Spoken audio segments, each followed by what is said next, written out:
안녕하세요. 소리논술 강사 신용화입니다. 네. 제 강좌 계획서는 그거거든요. 여기 가지고 계시면 이 강좌 계획서 좀 꺼내 주시겠어요? 네.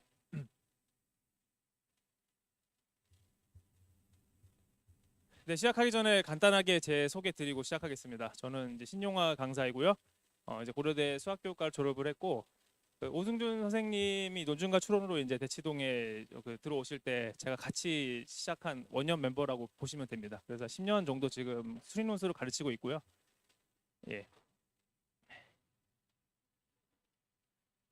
일단은 이제 제가 타겟으로 하는 바는 이제 좀 상위권 대학이라서 상위권 대학에 대한 뭐 오늘 자세한 뭐 대학별 이제 설명을 드리는 건 아니고 수업 소개니까 간단하게만 좀 포인트만 짚어드릴 거고요. 궁금하신 분들은 요 눈술의 길 책자가 다 있으실 거예요. 예, 이거 다 받으셨죠? 여기에 자세하게 모든 대학별로 내용들이 정리가 돼 있으니까 천천히 읽어보시면 네, 충분히 다 이해되실 거라고 생각하고요. 일단은 지금 이제 의대를 비롯해서 지금 뭐 연세대, 뭐 한양대, 서강대 뭐 이런 학교들하고 홍익대 정도까지는 사실상 올해 내신을 보지 않는다고 보시면 됩니다. 그러니까 혹시라도 내신 9등급 혹시 있어요? 저 자녀분이 내신 9등급이다. 혹시 있으시면 좀 조용히 와주시고 없으시면은 전혀 신경 쓰시지 않으셔도 됩니다. 홍익대 이상으로 보시면은 그러니까 물론 일부 내신을 반영하긴 하는데 사실상 감점이 없어요. 네, 그러니까 실질 반영 점수로 환산하시면, 그러니까 요거는 어디에 나와 있냐면 저희 그 아까 논술의 길 11페이지를 보시면은 여기에 내신 반영 비율들이 다 적혀 있거든요. 그래서 저희가 환산 점수로 다 만들어 놓은 건데 그래서 사실상 내신을 보지 않는다고 생각하시면 돼요. 7등급이어도 전혀 걱정이 없고요. 그래서 내신은 사실상 폐지가 됐고 뭐 연세대나 한양대나 뭐 경희대, 이화여대 뭐 이런 학교들은 아예 건국대도 마찬가지고 그 논술 100이죠. 올해 특히 이제 이화여대랑 경희대가 또 논술 100으로 합류했거든요. 그러니까 논술 100.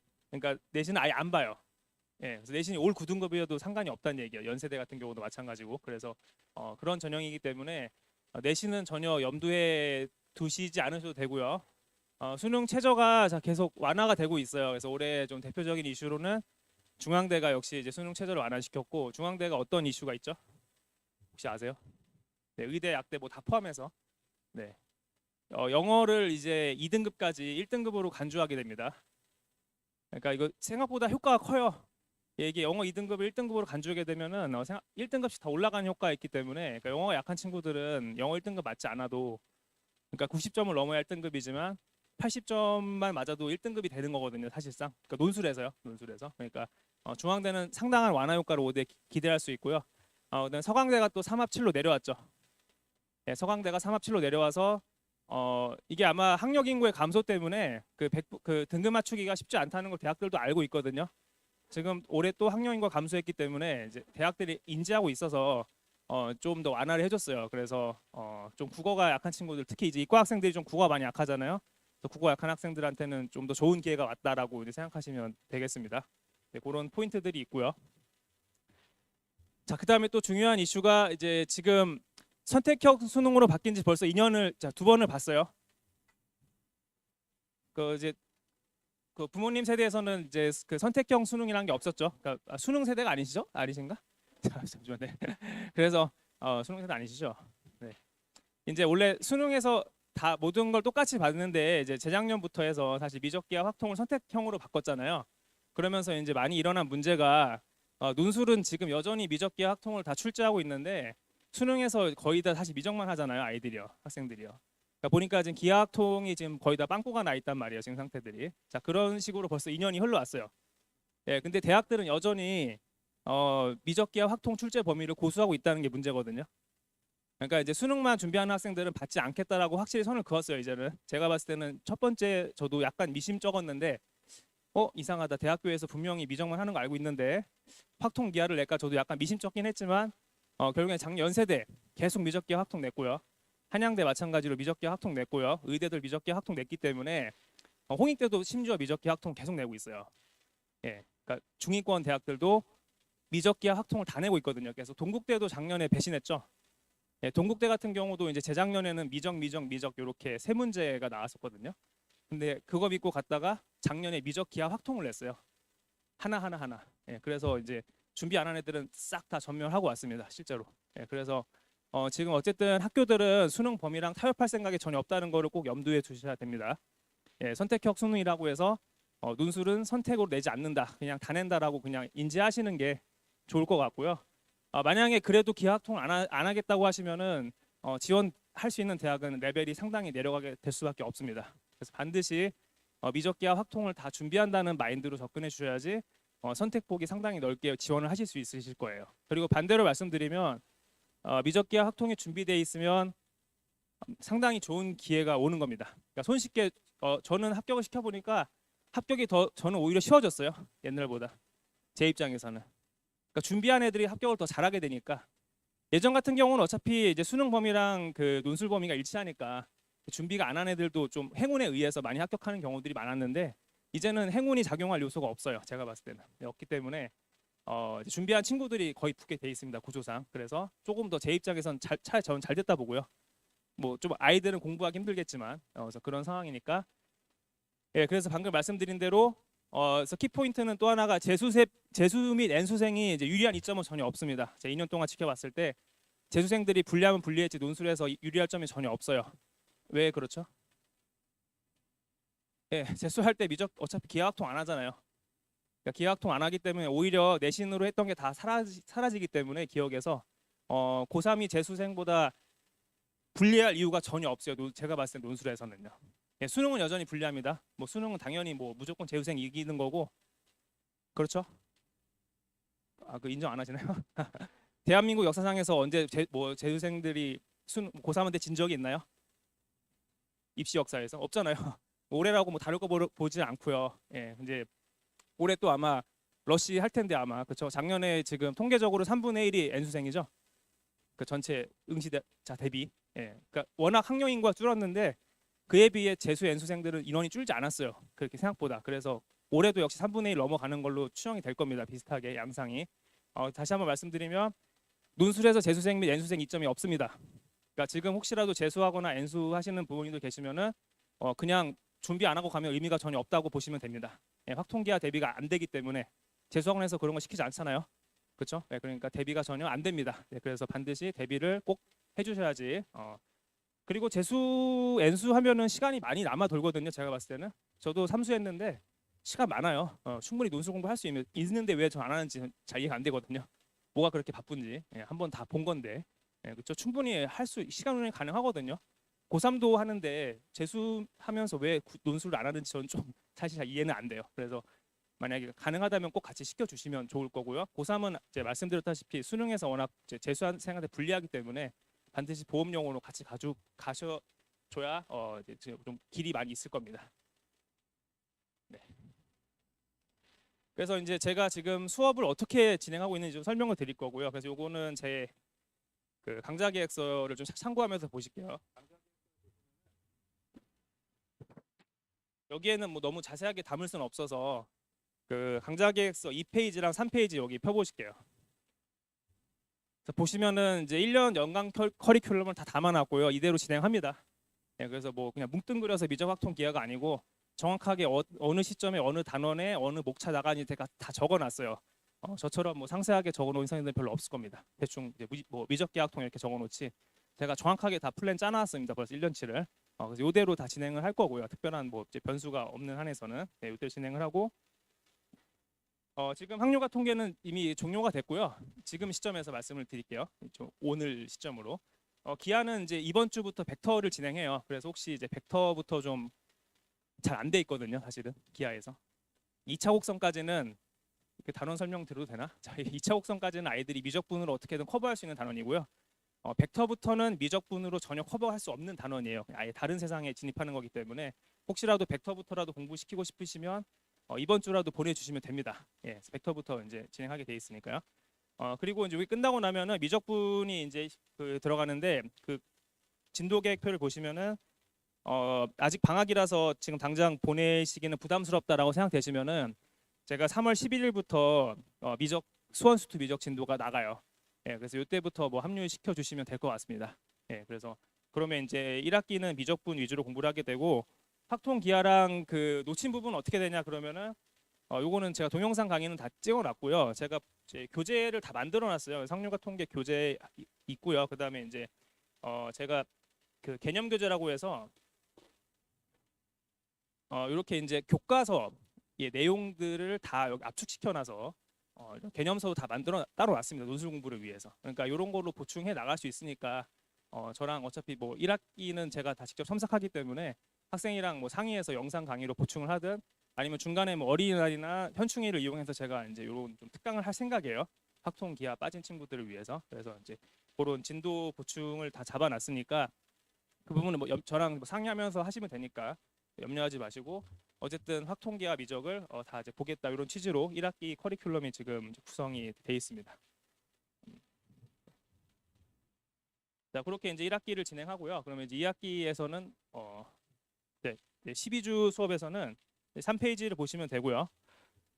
이제 3주차는 문제 해결 전략을 진행하고 그 다음에 이제 수원수투 미적을 3주, 확통 2주, 기하 3주 이렇게 해서 이때는 지금 1학기는 제가 아까 이제 보여드렸다시피 좀 기본 이건 개념 교재예요. 그래서 1학기 수업은 좀 제가 교과서 개념까지 좀 쉽게 설명을 많이 하고요.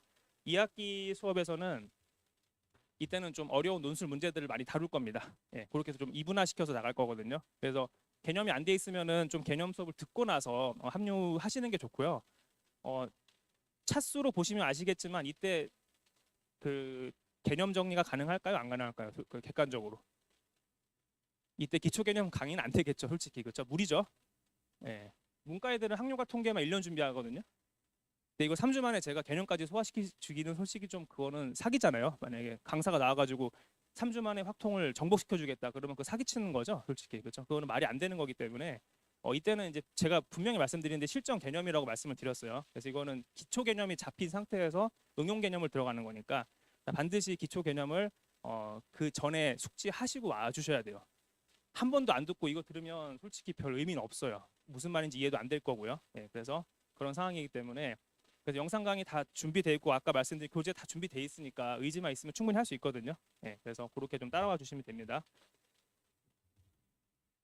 자 그리고 이제 그 이후에는 대학별 수업들이 다 또 준비가 돼 있어요. 그래서 이제 대학별 파이널 수업들은 그 대학 특성에 맞게 이제 정확하게 이제 그 대학에서 자주 나오는 주제들 위주로 정리를 해서 이제 진행이 될 겁니다. 자 이게 1년 동안 진행되는 커리큘럼이고 굉장히 체계적으로 진행이 될 거예요. 그냥 뭐 기출문제 풀리고 이런 게 아니고 순차적으로 딱딱딱딱 다 이제 커리큘럼에 짜져 있으니까 거기에 맞춰서 진행을 할 겁니다.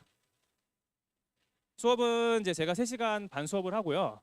먼저 70분 정도는 제가 먼저 수업을 해요. 그래서 문제부터 먼저 푸는 게 아니고 자주 나오는 개념, 그다음에 문제를 푸는 방법, 답안 작성법 이런 것도 다 설명합니다. 논술은 답안을 작성해야 돼요. 그냥 투영처럼 답만 체크하는 게 아니기 때문에 선생님이 답안 작성법도 다 설명을 해야 됩니다. 이렇게 써야 된다, 저렇게 써야 된다. 이것도 되게 중요하거든요. 그래서 그런 수업 먼저 하고 관련한 주제에 대해서 모의 논술을 그날 풀고요.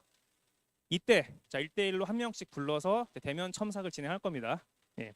그리고 이제 뒤에 60분은 오늘 풀었던 문제는 해설 강의로 이렇게 해서 이제 3교시로 수업은 진행이 되고요. 이제 그 저희가 미적분 수업 나갈 때 3월 11일부터 미적분 수업 나갈 텐데 자 그때부터는 확통기하 과제를 제가 별도로 부여해서 저희 반 학생들은 확통기하 과제를 계속 수행합니다. 작년에도 그렇게 했고요. 제 목표는 제 학생들이 확통기하를 가서 풀 수 있었으면 좋겠어요. 지금 거의 다 못 풀거든요, 솔직히. 제가 작년에 한양대 파이널 수업도 했는데 좀 심각해요, 생각보다 상황이. 예, 당장 내일 그 한양대 시험이 일주일 뒤인데 확통을 한 번도 안 본 애들이 와서 쫙 앉아 있어요. 한양대 파이널 수업할 땐 특히. 네, 수능 끝나고 그냥 한 번 써본 애들. 아무 준비 없이 한 번 써본 애들은 정말로 아무 준비도 안 하고 오더라고요. 깜짝 놀랐어요, 저는. 네, 정말로 아무 준비도 안 하고 와서 100대 1이어도 뭐 의미 없다고 보는 게 80명은 아마 준비가 안 돼 있을 것 같아요. 제가 봤을 때는요. 비율상. 진짜 손을 못 대요, 문제를. 제가 다 첨삭하니까. 그러니까 지금 상황이 되게 심각하거든요, 생각보다. 그래서 왜 보러 가는지는 잘 이해 안 되는데 뭐 원서를 썼으니까 보러 가겠죠. 그렇죠? 예, 일단 뭐 수능 끝나 할 일도 없고 어차피 한양대 한번 밥 먹으러 가고 뭐 그냥 그러는 것 같아요. 제가 봤을 때는. 왜 가는지 모르겠는데 그런 상태로. 근데 저 농담이 아니고요.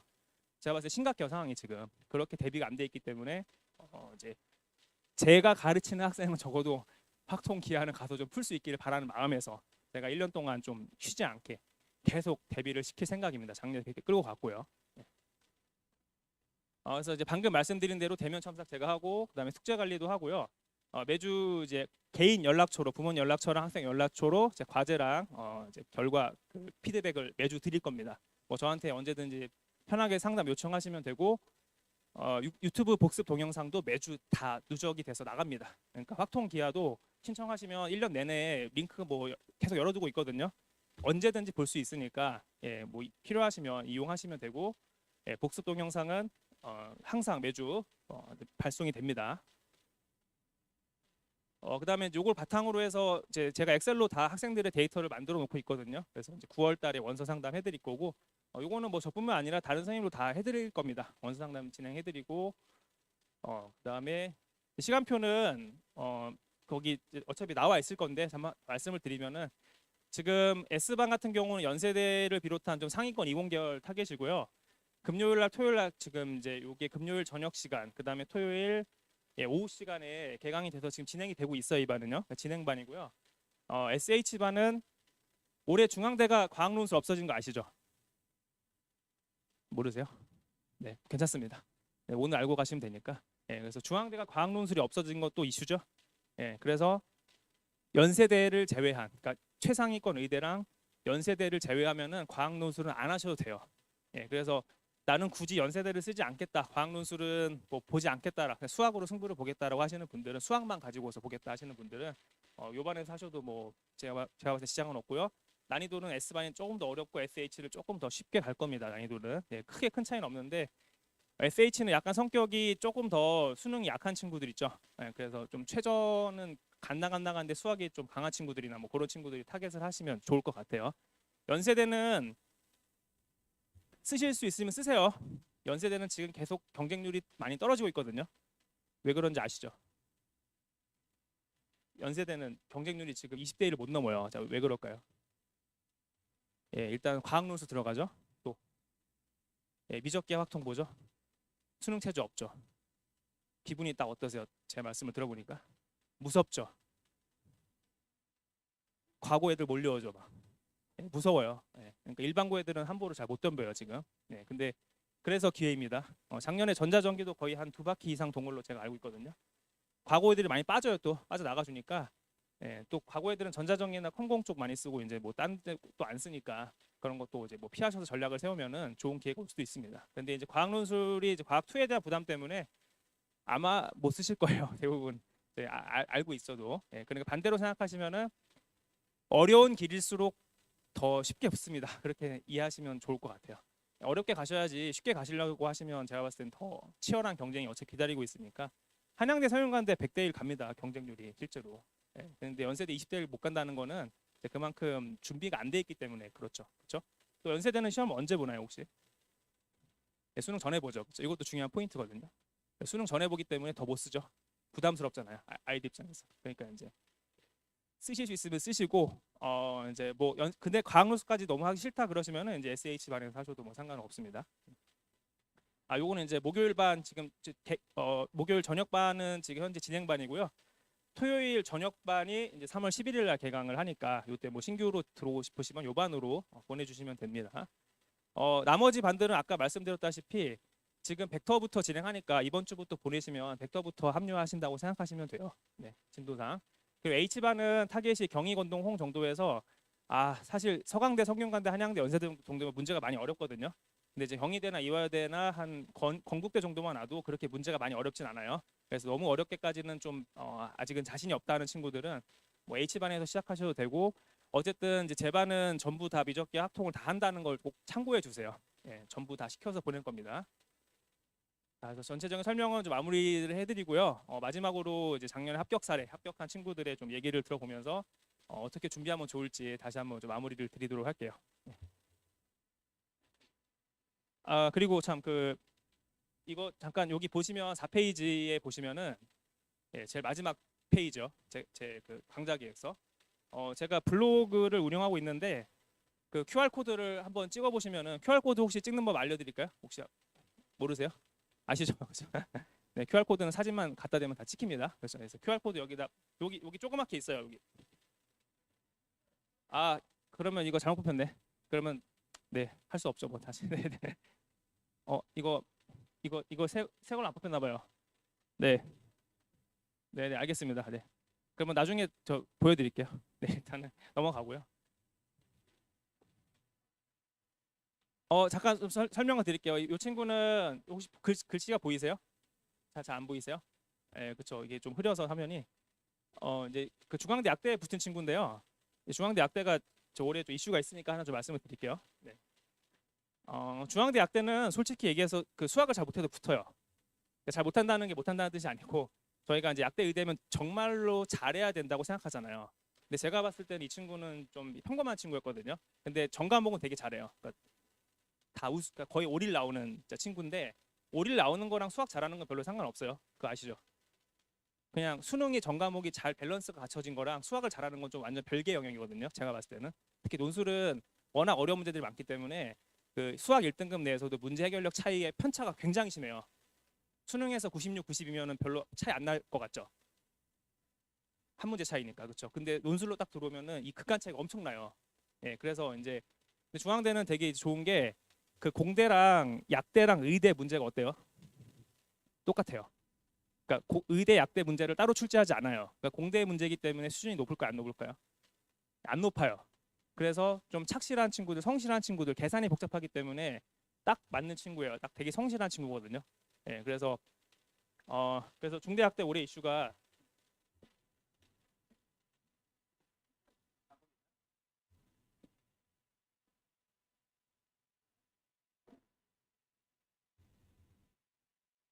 없는데?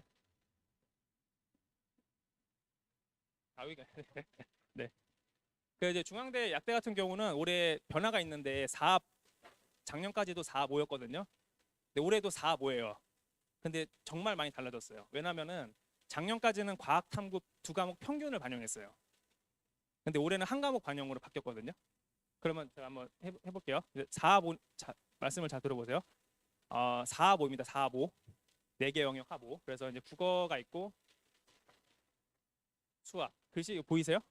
네네. 영어가 있고 만약에 내가 생명과학을 보고요. 지구과학을 본다고 이제 이렇게 한번 쳐볼게요. 그러면은 국어가 만약에 이렇게 나왔다 해볼게요. 자, 올해 중앙대 약대 통과됩니까 안 됩니까 이거? 요 기준이면 등급이요 등급 수능 등급. 자 더하기 4모. 자 더해 보세요. 돼요 안 돼요? 안 돼요? 안 되나? 자 2 더하기 1 더하기 영어 2등급 몇 등급 간주하죠? 영어 1을 1로 간주해요 올해부터. 올해부터. 네, 다시 더하기 할 줄 아시잖아요. 네. 2 더하기 1 얼마예요? 더하기 1 더하기 1 됐어요. 네, 통과합니다. 자 통과하고요. 정시로 가요 못 가요 이 성적이면? 때려 죽어도 안 돼요. 중대학 때 어떻게 가요 이 성적 말도 안 되죠. 예, 과학 4등급 껴 있잖아요. 작년은 이게 과탐 평균으로 오기 때문에 이거 안 되죠. 중앙대학교 통과를 못 하죠. 그렇죠? 영어도 안 되고요. 그러니까 중앙대학대가 올해 훨씬 이제 경쟁률이 많이 뛸 겁니다. 작년까지 실 경쟁률이 몇 대 몇이었을까요? 중앙대학대. 의대가 한 15대 1 되거든요. 4볼 통과하면은 약대는 그러면 3대 1. 예, 최저 통과하면 3대 1 경쟁률을 뚫으면 돼요. 그러니까 거의 붙는다고 보기도 좀 어렵죠. 뭐 또 다른 애들이 오니까 뭐 3대 1이 또 완만한 건 아니지만 뭐 다른 거에 비하면 정말 낮은 거잖아요. 그렇죠? 예, 그래서 또 이 학생은 이제 4, 5인데 과학 탐구 평균 2일 때 작년에 맞춘 친구거든요. 작년. 그러니까 2, 3 입시. 예, 이게 올해부터 2, 4 입시거든요. 그러니까 맞췄어요. 맞춰서 근데 이제 별로 안 기뻐했어요. 솔직히. 왜 그랬을까요? 예, 막상 성적을 열어보니까 더 잘 나온 거예요. 왜냐하면 4 보면은 거의 5, 1등급이거든요. 사실은요. 거의 5, 1등급. 그러니까 차라리 중앙대 의대 썼으면 어차피 작년에 중앙대 의대랑 약대랑 최저가 똑같았거든요. 사실은. 그래서 의대를 썼으면 붙었을 수 있어요. 제가 봤을 때 실력이 괜찮은 친구라서 뭐 어쨌든 좀 안타깝긴 한데 어쨌든 합격을 했습니다. 네. 근데 수시라서 이거 납치당한 거죠. 그렇죠? 네, 그래서 이런 사례도 있고요. 근데 이제 제가 왜 말씀드렸냐면은 별로 수학이 엄청 뛰어난 친구는 전혀 아니었어요. 제가 봤을 때는. 채점 제가 첨삭을 하니까. 근데 붙을 수 있습니다. 이런 학교들은 문제가 어렵지 않아요. 네. 연세대는 문제가 어렵고요. 예를 들어서 굉장히 어려워요. 공대라도 훨씬 문제가 어려워요. 네, 그렇게 보시면 되고. 자 이거 제가 혹시 또 거짓말 할까 싶어서 문자 발췌한 거고 문자 발췌본이고 이건 합격증이에요. 예, 합격 안 보이시죠? 네. 그래서 합격증이고 그 다음에 제가 방금 말씀드린 거 3대 1까지 내려왔고 방금 다 설명드린 거니까 넘어갈게요. 그리고 이 친구는 작년에 이제 성균관대랑 이제 4개를 붙었어요. 그래서 이 친구는 이제 재수생이었는데 그래서 드디어 붙었어요. 이 친구는 어떤 사례냐면은 좀 잘했어요, 되게. 차라리 저는 이 중앙대 약대 이 친구보다 얘가 더 잘했어요. 수학은요. 근데 얘는 수능 등급이 좀 많이 떨어지는 친구라서 수학만 봤을 땐 얘가 훨씬 잘해요. 제가 봤을 때는. 근데 이제 전체적인 국어가 너무 안 나오기 때문에 이제 수능은 또 한번 망해서 재수까지 했어요, 사실은요. 그래서 반수해가지고 붙은 친구고 이제 그런 차이가 좀 논술은 좀 그런 차이가 있습니다. 어쩔 수 없이. 그러니까 수학을 좀 잘해도 다른 등급이 안 받쳐주면 어차피 좀 좋은데 쓰기 힘들겠죠, 그렇죠? 예, 최저가 있기 때문에 어쨌든 이제 붙었고요. 제가 보시면 이게 글씨가 안 보일 것 같은데 제가 이렇게 써놨어요. 축하한다. 너라면 해낼 줄 알았다. 제가 인정하는 친구니까 이렇게 얘기했어요. 그렇죠? 잘하는 거 아니까 저는 별로 이렇게 놀라진 않았어요, 사실은요. 당연히 뭐 이 정도 붙을 친구라고 생각을 해서 한 번 더 붙은 건데 성균관대 공학계열 작년에 80대 1이었어요. 그래서 이거 붙었고 중앙대에도 그 전자전기면은 한 50대 1 정도 됐었고요. 그다음에 여기가 건국대 기계공학부가 40대 1. 그다음에 홍익대 컴공까지 썼어요. 이제 불안해가지고 재수 그 현역에서 완전 폭삭 말아먹 수능을 말아먹어가지고 지방대 갔거든요. 그래서 불안해가지고 홍익대부터 쫙 썼어요. 홍익대 가기에 좀 아까운 친구였는데 그냥 쓰더라고요. 어머님이 그냥 보내고 싶다 이제는. 지방대 가니까 너무 불편하고 힘들다. 아들도 보고 싶고. 예, 그래서 아들 그냥 아무데나 갔으면 좋겠다. 그렇게 하셔서 홍익대는 솔직히 저는 별로 안 쓰길 바랬는데 어쨌든 뭐 성균관대 갔어요. 그래서 4개 다 붙어가지고 그런 사례도 있고요. 그럼 합격수기인데 신용환 선생님을 믿고 잘 따라주면 논술에서 좋은 결과 있을 겁니다. 학생이 얘기한 거예요. 제가 얘기한 게 아니고. 그래서 학생 소감 잠깐 제가 말씀드렸고요. 지금 그 다음에 이제 한양대에 붙은 친구인데 제가 뭐라고 쓰는지 보이세요? 대박인데 아까는 뭐였죠? 너라면 할 줄 알았다. 자, 이 차이가 있죠 분명히. 자, 무슨 차이죠 이거는? 기대하지 않았어요. 네. 그래도 많이 나옵니다. 저 솔직히 한양대 붙을 줄 몰랐어요. 솔직히. 예. 근데 왜 붙었을까요? 여기 포인트가 있어요. 제가 웃기려고 하는 게 아니고 제가 진심이에요, 진심. 진짜 이런 느낌 있잖아요. 네가 붙어. 이 친구한테 미안하긴 한데 근데 못하는 친구는 아닌데 한양대가 워낙 또 80대 1이었거든요. 경쟁률이. 저도 기대하진 않았지만 자, 포인트가 있어요. 왜 붙었을까요? 확률과 통계를 풀었어요. 확통이 나왔어요. 확통이 변별을 줬어요. 작년에. 그래서 붙었습니다. 그게 아니었으면 이 친구 떨어졌을 거예요. 왜냐하면 기하를 되게 못했거든요. 기하에서 변별이 줬으면 이 친구는 반드시 탈락입니다. 근데 확통은 잘했어요. 내신으로 잘해놨어요. 그래서 확통으로 붙었습니다. 제가 봤을 때는. 보시면은 한양대 산업공학과 이제 보이시죠? 글씨가 좀 잘 안 보이네. 그래서 보시죠. 실제로 제가 합격한 한양대 시험은 확통이 킬러로 나와서 선생님 말씀이 떠올랐다. 제가 1년 동안 내내 강조했거든요. 확통 공부 좀 하라고. 그때 월드컵 기간이었거든요. 그때 그 한양대 파이널 할 때 월드컵 좀 보지 말고 확통 공부를 하고 가. 막 제가 계속 파이널 할 때 매일 외쳤어요. 그래서 제 말이 떠올랐다고 이제 얘기를 하잖아요. 그렇죠? 네. 마지막 사례들 말씀을 드릴게요. 그 다음에 여기도 제가 한양대 붙은 친구인데 제가 뭐라고 썼죠? 기대 안 했어요. 근데 또 건대는 예비 몇 번이에요? 그쵸. 한양대는 붙는데 건대는 또 예비예요. 뭐 그럴 수도 있어요. 그래서 한양대 붙는다고 다 잘하는 건 아닌데 이 친구도 미래자동차공학과 붙었어요. 미래자동차공학과면은 이제 저기 다이아몬드 세븐 학과 중에 하나인 거 아시죠? 역시 저희 반에 과거에도 있거든요. 근데 과거에는 떨어지고 얘가 붙었어요. 과거에 얘가 더 잘하진 않았지만 역시 포인트가 하나 있어요. 뭐였을까요? 얘도 이 친구도 보면은 그 확통을 사실 풀었어요. 또 요 시험에서는 아까 본 친구랑 시험이 다르고 그 이항 정리가 여기서 나왔기 때문에 오후도 확통이 나오고 오전도 확통이 나와가지고 확통을 한 친구들이 붙었어요. 작년에. 올해도 확통이 나온다라고 말씀을 드리는 게 아니고 변별 포인트가 어디서 나올지 모르기 때문에 준비를 해야 된다는 거예요. 재작년에는 기하가 변수였거든요. 재작년에는. 작년은 확통이 변수였어요. 저도 몰라요. 다 대비를 꼭 하시고 가셔야지 승산이 있습니다. 그냥 가시면 절대 안 돼요. 그냥 가시면 합격할 수 없어요. 안타깝지만 현실이 그렇기 때문에 미적분이 지금 변별 포인트가 아니라는 걸 좀 아셔야 돼요. 근데 올해 미적분이 포인트가 될 수도 있는데 저도 그거는 예측은 못해요. 솔직히 말씀드려서. 그러니까 저도 모르기 때문에 최선을 다해서 준비를 시켜주는 것 뿐입니다. 제 입장에서는 모든 단원을 다. 그렇게 제 수업의 방향을 좀 잡아간다는 걸 이제 좀 이해를 시켜드리려고 제가 사례를 설명드렸고요. 제 설명에는 여기서 마무리하겠습니다. 감사합니다.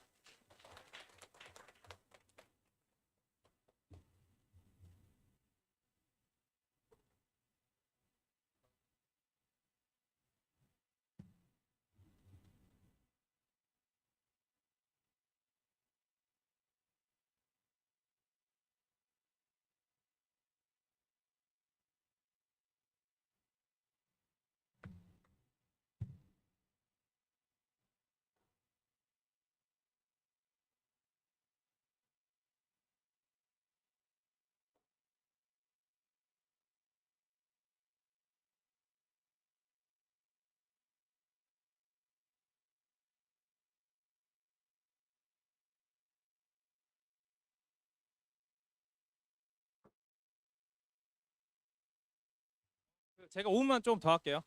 원래 30분씩 하기로 돼 있어서 제가 끝냈는데 제가 5분만 그럼 더 얘기를 하겠습니다.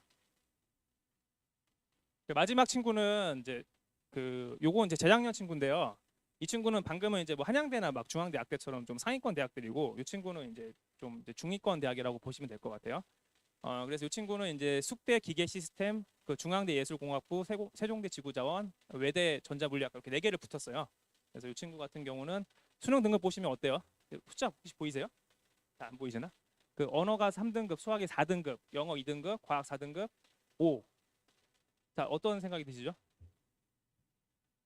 네, 가망이 없죠. 네, 가망이 없어요. 서울의 대학을 갈 수가 쓸 데가 없어요. 근데 어떻게 합격했어요? 네, 3 더하기 가 얼마죠? 3 더하기가 7이에요? 3 더하기는 5잖아요. 5, 그렇죠? 네, 그러면 수능 최저 다 싹 다 통과거든요. 저 성적이면. 수능 최저가 이하 보니까 요 학교들이 다 통과해요. 전부 다. 네, 그래서 이제 붙었고, 수학이 4등급인데 어떻게 붙었을까요? 다른 애들이 더 못하니까. 그렇죠. 붙었겠죠. 예. 다른 애들 더 못해요. 진짜로. 예. 특히 요 3, 4등급권 애들은 수학에 제가 봤을 땐 기본기가 거의 없어요. 수능에서 3, 4등급. 제가 이런 말씀 드리기 죄송한데 논술 오면 너무 기본기 안 돼 있어요. 솔직히 말씀드려서 너무 감으로 많이 풀고 있어요. 2등급 애들은 특히. 그래서 여기가 너무 붙기 쉬워요. 제가 봤을 때. 너무 감으로 풀고 있어요. 애들이 그냥 절대 3등급, 4등급씩 혹시 받고 있으면 믿으시면 안 돼요. 예. 거의 이제 객관식 시험은 그게 잘 안 드러나거든요. 근데 저희는 다 풀이를 보니까 거의 정말로 엉망이거든요. 요 등급 애들 친구들이. 그래서 이 친구들은 오히려 붙이기가 너무 쉬운 게 조금만 훈련시켜주면 많이 좋아지거든요, 사실은. 근데 한양대 연세대는 문제들 자체가 워낙 어려우니까 뭐 노력만 한다고 해서 무조건 풀 수 있다라고 말씀드리기 좀 그렇고요. 근데 이제 요 대학들은 문제 자체가, 그러니까 차이가 뭐냐면은 수능은 반드시 누구나 30번까지 다 봐야 되죠, 문제는. 근데 만약에 숙명여대를 예를 들어드리면 숙명여대는 그럼 30번의 난이도가 나와요, 안 나와요? 안 내죠, 학교에서. 그러니까 그 지원자의 수준에 맞게 내는 거고요. 논술은. 수능은 모든 학생들의 수준에 관계없이 다 똑같이 풀어내게 하는 거니까 다른 거죠, 느낌이. 그렇죠? 그러니까 이 학교들은 문제가 어렵지 않아요. 그래서 좀 연습을 시켜주면 오히려 이 학교를 이제 이렇게 좀 훈련을 통해서 잘 푸는 게 저는 가능하다 보거든요, 오히려. 예, 그래서 이제 그런 맥락에서 보시면 수학을 엄청 잘해야 된다고 논술을 이제 하신다고 생각하시는데 뭐 전혀 그렇지 않습니다. 그거는 연세대, 한양대랑 또 다른 얘기니까 그거에 맞게 또 제가 수업을 시킬 거거든요. 예, 그래서 네, 마무리하겠습니다. 네, 감사합니다. 네, 여기까지 하고 네.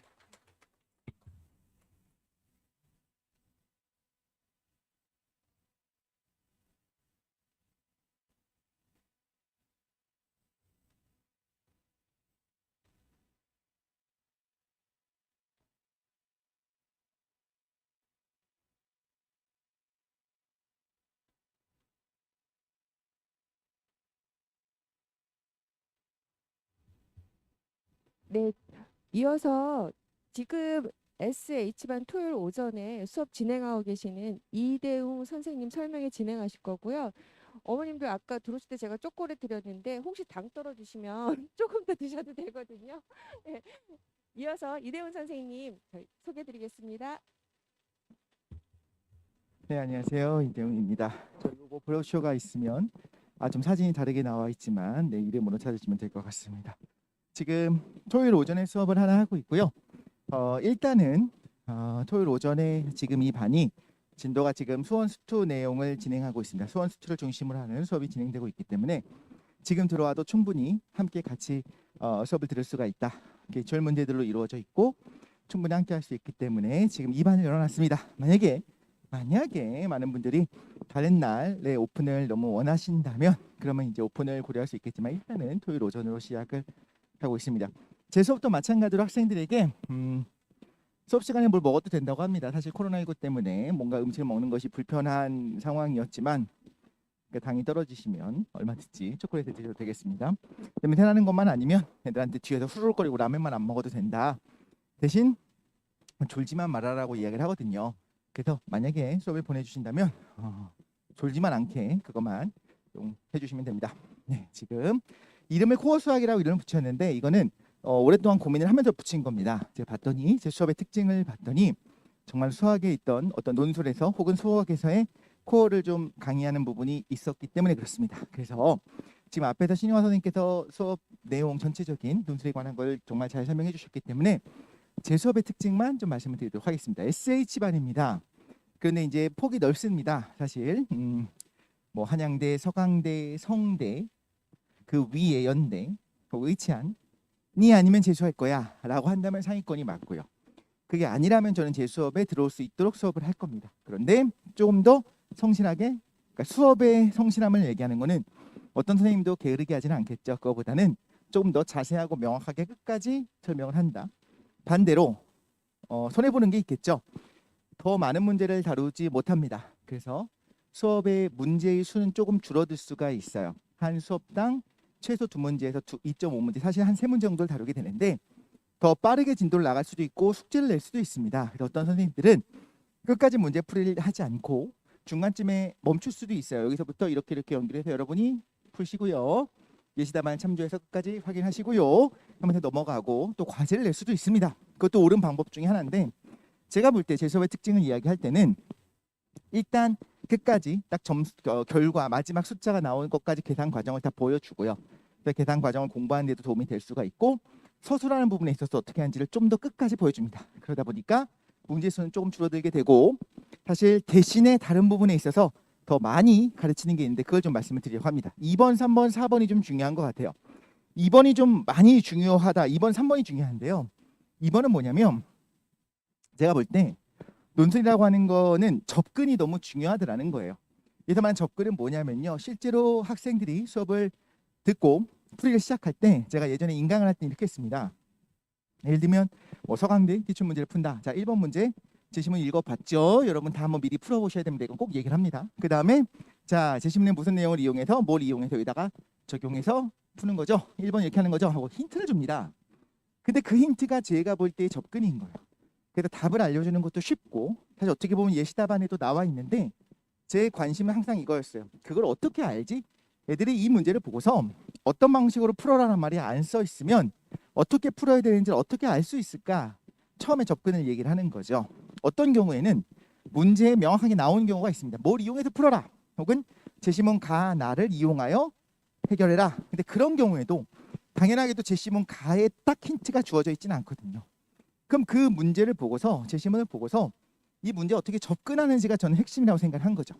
그래서 어느 정도의 고민들을 하냐면 항상 문제를 할 때 얘들아 봐봐. 풀어보고 그러니까 읽어보고 자 이게 어떤 거 같아? 문제의 흐름도 먼저 보고 심지어 1, 2, 3, 4번의 문제가 있습니다. 하나의 제시문 안에. 그럼 3번에 있는 문제가 1번의 힌트가 될 때가 있어요. 예를 들면 1번은 A4를 구해라. 2번은 AN을 구해라 이렇게 나와요. 그럼 2번을 보면 N에 관한 식으로 구하고 나면 N에다가 4를 집어넣으면 A4가 나오는 거거든요. 근데 왜 그런 문제가 나왔겠냐는 거예요. 그럼 질문을 하죠. 학생들이 어리둥절해 하죠. 뭐 이런 질문 받은 적도 없고 그냥 그런가 보지 뭐 점수를 줄려나 보지 뭐. 제가 볼 때는 이거는 힌트예요. AN을 한 번에 구해라라고 문제를 내도 되거든요. A4를 구할 필요가 없죠. 그럼 대입만 하면 되는 거니까. 근데 A4를 구하라고 굳이 문제를 낸 이유가 뭐냐면 1, 2, 3, 4를 대입해 보면서 학생들한테 패턴을 찾으라는 겁니다. 그 힌트고요. 그 다음 패턴을 찾았지? 그럼 이제 AN을 구해봐. 자, AN을 구했지? 그럼 극한을 취해봐. 이런 순서대로 문제가 나와 있다고 보는 겁니다. 그럼 이 문제는 어떻게 접근을 해야 되는가? 제시문에 있는 힌트도 중요하지만 문제의 흐름을 보면서 아 이거는 학생들이 스스로 깨닫게 되는 거죠. 아 일단 이거는 예시를 한번 들어주길 원하는 거고 이게 힌트가 쓸데없는 걸 왜 물어봤냐는 거예요. 이게 힌트가 돼서 그 다음 거에 일반항을 구하라고 하는 거구나. 그 다음에 극한을 구하겠지? 봤더니 역시나 극한을 구하게 합니다. 이런 식의 흐름으로써 접근에 집중을 하는 강의를 하게 되고요. 그 다음에 이제 문제 풀이는 끝까지 합니다.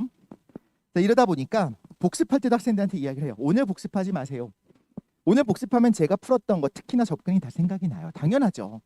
집에 가서 그걸 누르려고 해도 선생님 아침 어떻게 풀었더라?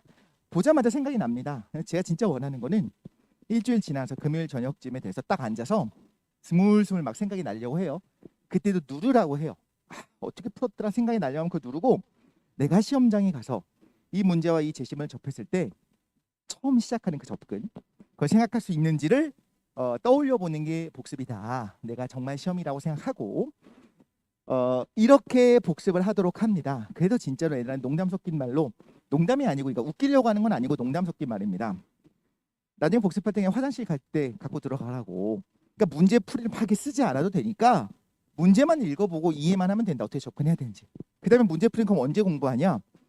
수능 공부하는 게 그거잖아요. 그죠? 수능 공부가 바로 문제 풀이를 어떻게 하는지, 그 숫자 갖고 어떻게 해야 되는지 계산이 되는 거죠. 그래서 2번이 굉장히 중요하더라라는 거고요. 4번을 좀 먼저 할게요. 그러다 보니까 접근이 하나가 아닐 때가 많습니다. 똑같이 1번, 2번, 3번, 3개의 접근이 전부 다 정답 처리가 될 때가 있고요. 어쩔 때는 2개 혹은 하나만 정답 처리가 될 때가 있습니다. 예를 들면 제시문에 나오는 톨레미의 정리를 이용하여 구해라. 제시문 가를 이용해서 구해라라고 한다면 코사인 법칙으로 풀 수 있지만 벡터를 갖고 풀 수 있지만 그렇게 하면 빵점됩니다. 그렇죠. 당연하죠. 문제에서 물어보는 것 자체가 뭘 이용해서 풀라고 했으니까. 그럴 때도요. 다른 방법을 알려줍니다. 이렇게 이야기는 하죠. 얘들아, 이 문제는 제시문 가를 이용하라고 했기 때문에 그렇게 안 하면 틀리는 거야. 하지만 너희가 시험을 보러 갔을 때 그런 말이 없다면 풀 수 있는 다른 방법들이 있잖아. 너네 뭐 생각나니? 나는 보자마자 코사인 법칙이 사용해서 풀게 생겼어. 그렇거든요. 그렇게 생겼어요. 저는 그렇게 생겼다고 생각해요. 문제를 보면. 근데 그걸 이제 학생들한테 가르쳐 주는 거죠. 나중에 이제 수업을 다 듣고 난 다음에 애들도 보자마자 이건 코사인 법칙을 쓸 수 있게끔 생겼구나라는 걸 깨닫게 하는 거죠. 그렇게 해서 이 문제와 상관없이 이런 개념의 문제가 설령 실제로 숙제가 됐을 때 어떻게 풀 수 있을지 접근을 여러 개를 가르쳐 주고요. 별에도 가르쳐 줍니다. 그래서 이제 강조를 할 때는 이 문제에 맞는 방법으로 푼 학생이 있어요. 굉장히 좋죠. 칭찬을 해줍니다. 그렇지만 다른 별애들을 꼭 익혀놔라. 왜냐면 실제로 올해 이제 시험을 보러 가게 되면 다른 방법으로 풀어야 될 가능성이 높기 때문에 그러니까 하나의 문제를 풀 때 문제 수가 적다고 했잖아요. 접근안을 가르쳐 주는데도 시간이 걸리고 문제 풀이도 하나가 아니라 2개, 3개. 그래서 관련된 다른 문제까지 풀 수 있고 대비할 수 있게 하기 때문에 문제의 수는 조금 줄어들게 된다. 별에도 당연히 그러니까 여러 가지가 나올 수 있겠죠. 자, 3번째도 제가 볼 때 이거는 이제 강의의 핵심이 되는 것 같아요. 이렇게 하는 거예요. 이거예요. 라고 하지 않고 이렇게 하면 안 돼요를 좀 많이 합니다. 오답을 많이 제시를 해요. 제가 풀다가 틀리는 경우도 있지만 그건 그렇게 많지는 않고요. 학생들이 주로 하는 오답들, 계산 실수 말고 어떤 거냐면 실수하는 포인트들이 있고요. 혹은 오 개념이 되게 많아요. 수능에서는 아주 명확하게 이건 이거야라고 칼같이 이해하지 않아도 이건 것 같은데 라고 하면 풀어집니다. 그 서술하는 경우가 없어요. 수능은 그렇잖아요. 그나마 수행평가에서는 좀 할 수 있겠지만 그러다 보니까 논술은요. 왜 이 생각을 했는지 써야 돼요. 근거를 써야 돼요. 그냥 이거다라고 하면 안 되고 뭐뭐뭐이므로 이거고 이때 뭐뭐 적용하여 뭐뭐 하면 이거이다. 이때 뭐뭐를 하기 위해 뭐뭐 하면 이런 말이 들어가야 돼요. 왜 이걸 하냐는 거예요. 그런 부분에서의 서술을 내 손으로 자기 손으로 써본 적이 없으면 당연하다 생각했는데 쓸 때 갑자기 내 손으로 써본 적 없으면 이게 헷갈릴 수 있거든요. 또한 그뿐만 아니라 그냥 정말 처음부터 말도 안 되는 오개념이 많이 있습니다. 그걸 이제 몇 년 동안 저도 수업을 하다 보니까 아주 최상위권이라면 의찬준변 학생이라면 이런 오개념이 있으면 안 되겠죠. 그냥 떨어진다고 생각을 해야 될 거고요. 제가 수업을 하고 있는 이제 SH반 학생들 같은 경우에도 상당히 잘하는데도 불구하고 물어본 적이 없으니까 혹은 써본 적이 없으니까 잘못된 개념을 갖고 있는 경우가 상당히 많습니다. 그런 개념들을 일부러 제시하는 거. 이렇게 하는 게 맞아? 자, 그런데 보니까 이렇게 푸는 학생들이 있어요. 얘기하고. 자, 그런데 또 이렇게 이 부분은 이렇게 할 수도 있겠지? 쭉 하고. 근데 이게 안 되지? 왜 그래? 이것 때문에 안 되고 이것 때문에 이건 잘못. 그렇게 얘기하면요. 지금 수업 많지 않습니다. 학생들이 많지 않은데 그 학생들 중에서 한두 명이 거기에 걸려 있어요. 공통적입니다. 공통적이에요. 교육과정이 바뀌어도 제가 이야기해주는 그러니까 저는 이게 맞아요라고 설명하는 것보다 여러분 이렇게 배웠죠? 근데 이게 아닌 거 알고 있었니? 이렇게 하면 잘못 생각하는 거야 라고 딱딱 가지를 쳐주면서 오답의 예들을 보여주는 것이 설령 이 학생이요. 여기 있는 이 학생은 오답으로 쓰지 않았고 정확하게 썼어요. 하지만 확신을 가지고 있는 경우는 또 많지 않거든요. 쿡쿡 찔러보면서 야 이게 이런 거 맞아? 확실해? 이렇게 물어보면 또 쭈삣쭈삣해요. 그런데 이게 아닌 이유를 정확하게 설명해 줄 때 바르게 확실한 개념을 가질 수 있다라고 생각을 합니다. 그래서 실수 학생들이 하기 쉬운 5개념을 좀 설명을 많이 하는 편입니다. 그래서 세 번째 것도 중요한 것 같고요. 5번, 6번은 우리 모든 선생님들이 다 이렇게 하고 있기 때문에 딱히 제 수업의 특징은 아닌 것 같습니다. 매 시간 모의고사를 보고요. 그 부분에 대해서 지면 첨삭과 대면 첨삭을 같이 합니다. 지금 인원이 많지 않아서 제가 스스로 다 지면 첨삭도 하고 직접 1대1로 대면 첨삭도 하고 Q&A도 하게 되는데 원래는 작년까지만 하더라도 이제 한 5월 정도 되면 인원이 많이 늘어나서 첨삭 선생님을 쓸 겁니다라고 이야기를 했었는데 올해는 속상하게도 그런 걱정을 안 해도 될 정도로 제가 스스로 다 처음부터 끝까지 할 수 있을 것 같습니다. 이게 아이러니하죠. 선생님들의 실력은 점점 늘어가는데 학생들의 수는 그렇습니다. 어떻게 보면 논술을 어렵다고 생각할 수도 있겠죠. 어려워서일 수도 있는데 전 진심으로 이렇게 생각을 합니다. 두 가지 면에서 논술이 참 좋은 게 세 가지네요. 첫 번째, 제가 논술밖에 안 합니다. 논술만 해요. 수리 논술만 합니다. 내신이나 수능 공부 그런 강의를 논술이 재밌어요. 사실 논술 진짜 재밌거든요. 뒤에 가면 이제 제 자랑처럼 나오는데 학생들이 강의를 들을 때 힘들어하거나 그러지 않고 좋아해요. 왜냐면 논술은 원래 재밌거든요. 지금 얘기한 것처럼 처음에 수업을 듣고 내가 이거라고 생각했는데 그게 아닌 거를 깨닫고 이게 옳은 거구나. 그러고 나니까 모든 게 맞아 떨어져. 정합적으로 막 이해가 가. 그럼 재밌지 않겠습니까? 그래서 학생들이 실제 좋아합니다.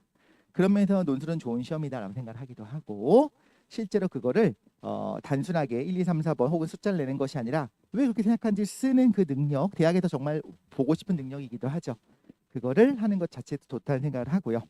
그리고 현재는 정말로 학생들이 그런데 주변에 보니까 논술로 대학 가기 너무 어렵다. 논술 경쟁률 보니까 뭐 70대 1, 50대 1 막 이렇게 하더라 라고 하지요. 그러니까 학생들이 일찌감치 좀 포기하는 경향은 있는 것 같습니다. 그렇지만 저는 좀 빠르게 뒤에가 나올 중요한 결론일 수도 있는데 빨리 수업을 들어보고 어차피 나중에는 들어옵니다. 나중에 반드시 학생들이 들어요. 왜냐하면 이제 학생부 종합이나 학생부 교과는 힘들고 수시를 쓰긴 써야겠고 논술이라고 하는 게 어쨌든 시험으로 보는 거니까 준비할 수 있겠지라고 들어오면 너무 늦는 경우들이 많아요. 아쉬운 거죠. 실제로 실력이 있으면 더 아쉬워요.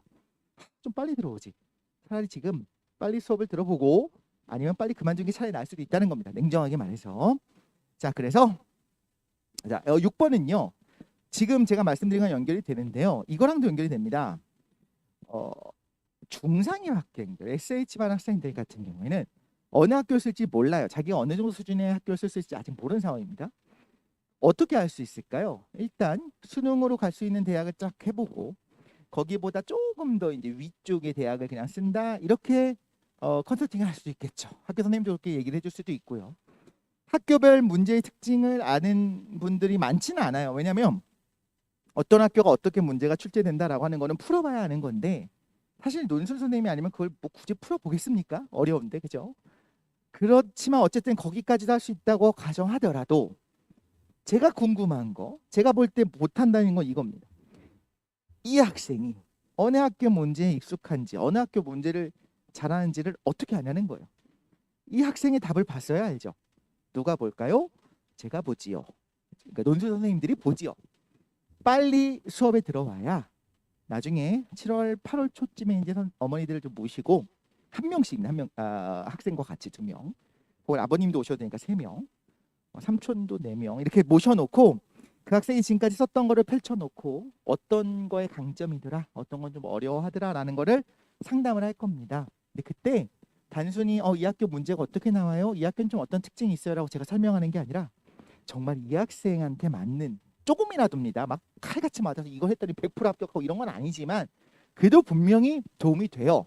그런 부분들 이 학생이 쓰는 거에 맞는 그 쓰기의 어떤 지금까지 경향들 그리고 방향성 어떤 문제 어떤 거는 제시문이 아예 없고 그냥 문제를 풀어라 라고 하는 대학이 있고 어떤 경우는 되게 독특한 막 도형부터 시작해 알고 보니 그냥 수학 문제인데 이상한 제시문이 나오는 경우들도 있고 막 수학의 역사 제시문이 나오는 이런 학교들을 포함해서 그리고 난이도가 어떻게 되는지 이런 것들을 가지고 학생에게 맞는 대학을 좀 추천할 수가 있습니다. 그러려면 빨리 들어와야 된다. 그리고 빨리 들어와서 영원히 함께 하십시다. 1년 거 영원히가 아니고 1년 거 미리 뭐 선결제 이런 게 아니고요. 진짜로 안 맞으면 빨리 나가야죠. 고3이잖아요. 정말 시간 중요한 거 알고 있잖아요.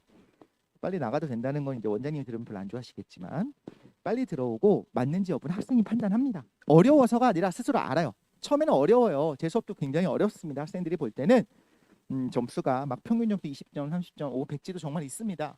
근데 남아 있어요. 왜 남아 있을까요? 그 학생은 토요일 오전에 굳이 와갖고 배우는 게 있으니까 아주 중요합니다. 배우는 게 있으니까 남아 있거든요. 논술 문제는 어려운데 학생 스스로 어렵다 쉽다를 떠나서 아, 이게 도움이 되고 이런 문제 내가 지금부터 해서 해보고 싶다라고 하는 거를 스스로 판단할 수 있게 한 달에서 두 달 정도 일단 먼저 해보시고, 선생님 도저히 안 되겠다 그럼 판단할 겁니다. 그만두겠다, 선생님을 바꾸겠다도 가능합니다. 그렇게 해서 빨리 판단하는 게 낫지, 나중에 6월 달에 7월 달에 해보니까 오 좀 해볼 걸, 아깝다, 이게 너무 아쉽다는 거죠. 자, 그래서 제가 생각한 접근법입니다. 중상, 여기서는 SH를 말합니다. 제가 볼 때 SH반은 중상위 대학이라고 생각하는 겁니다.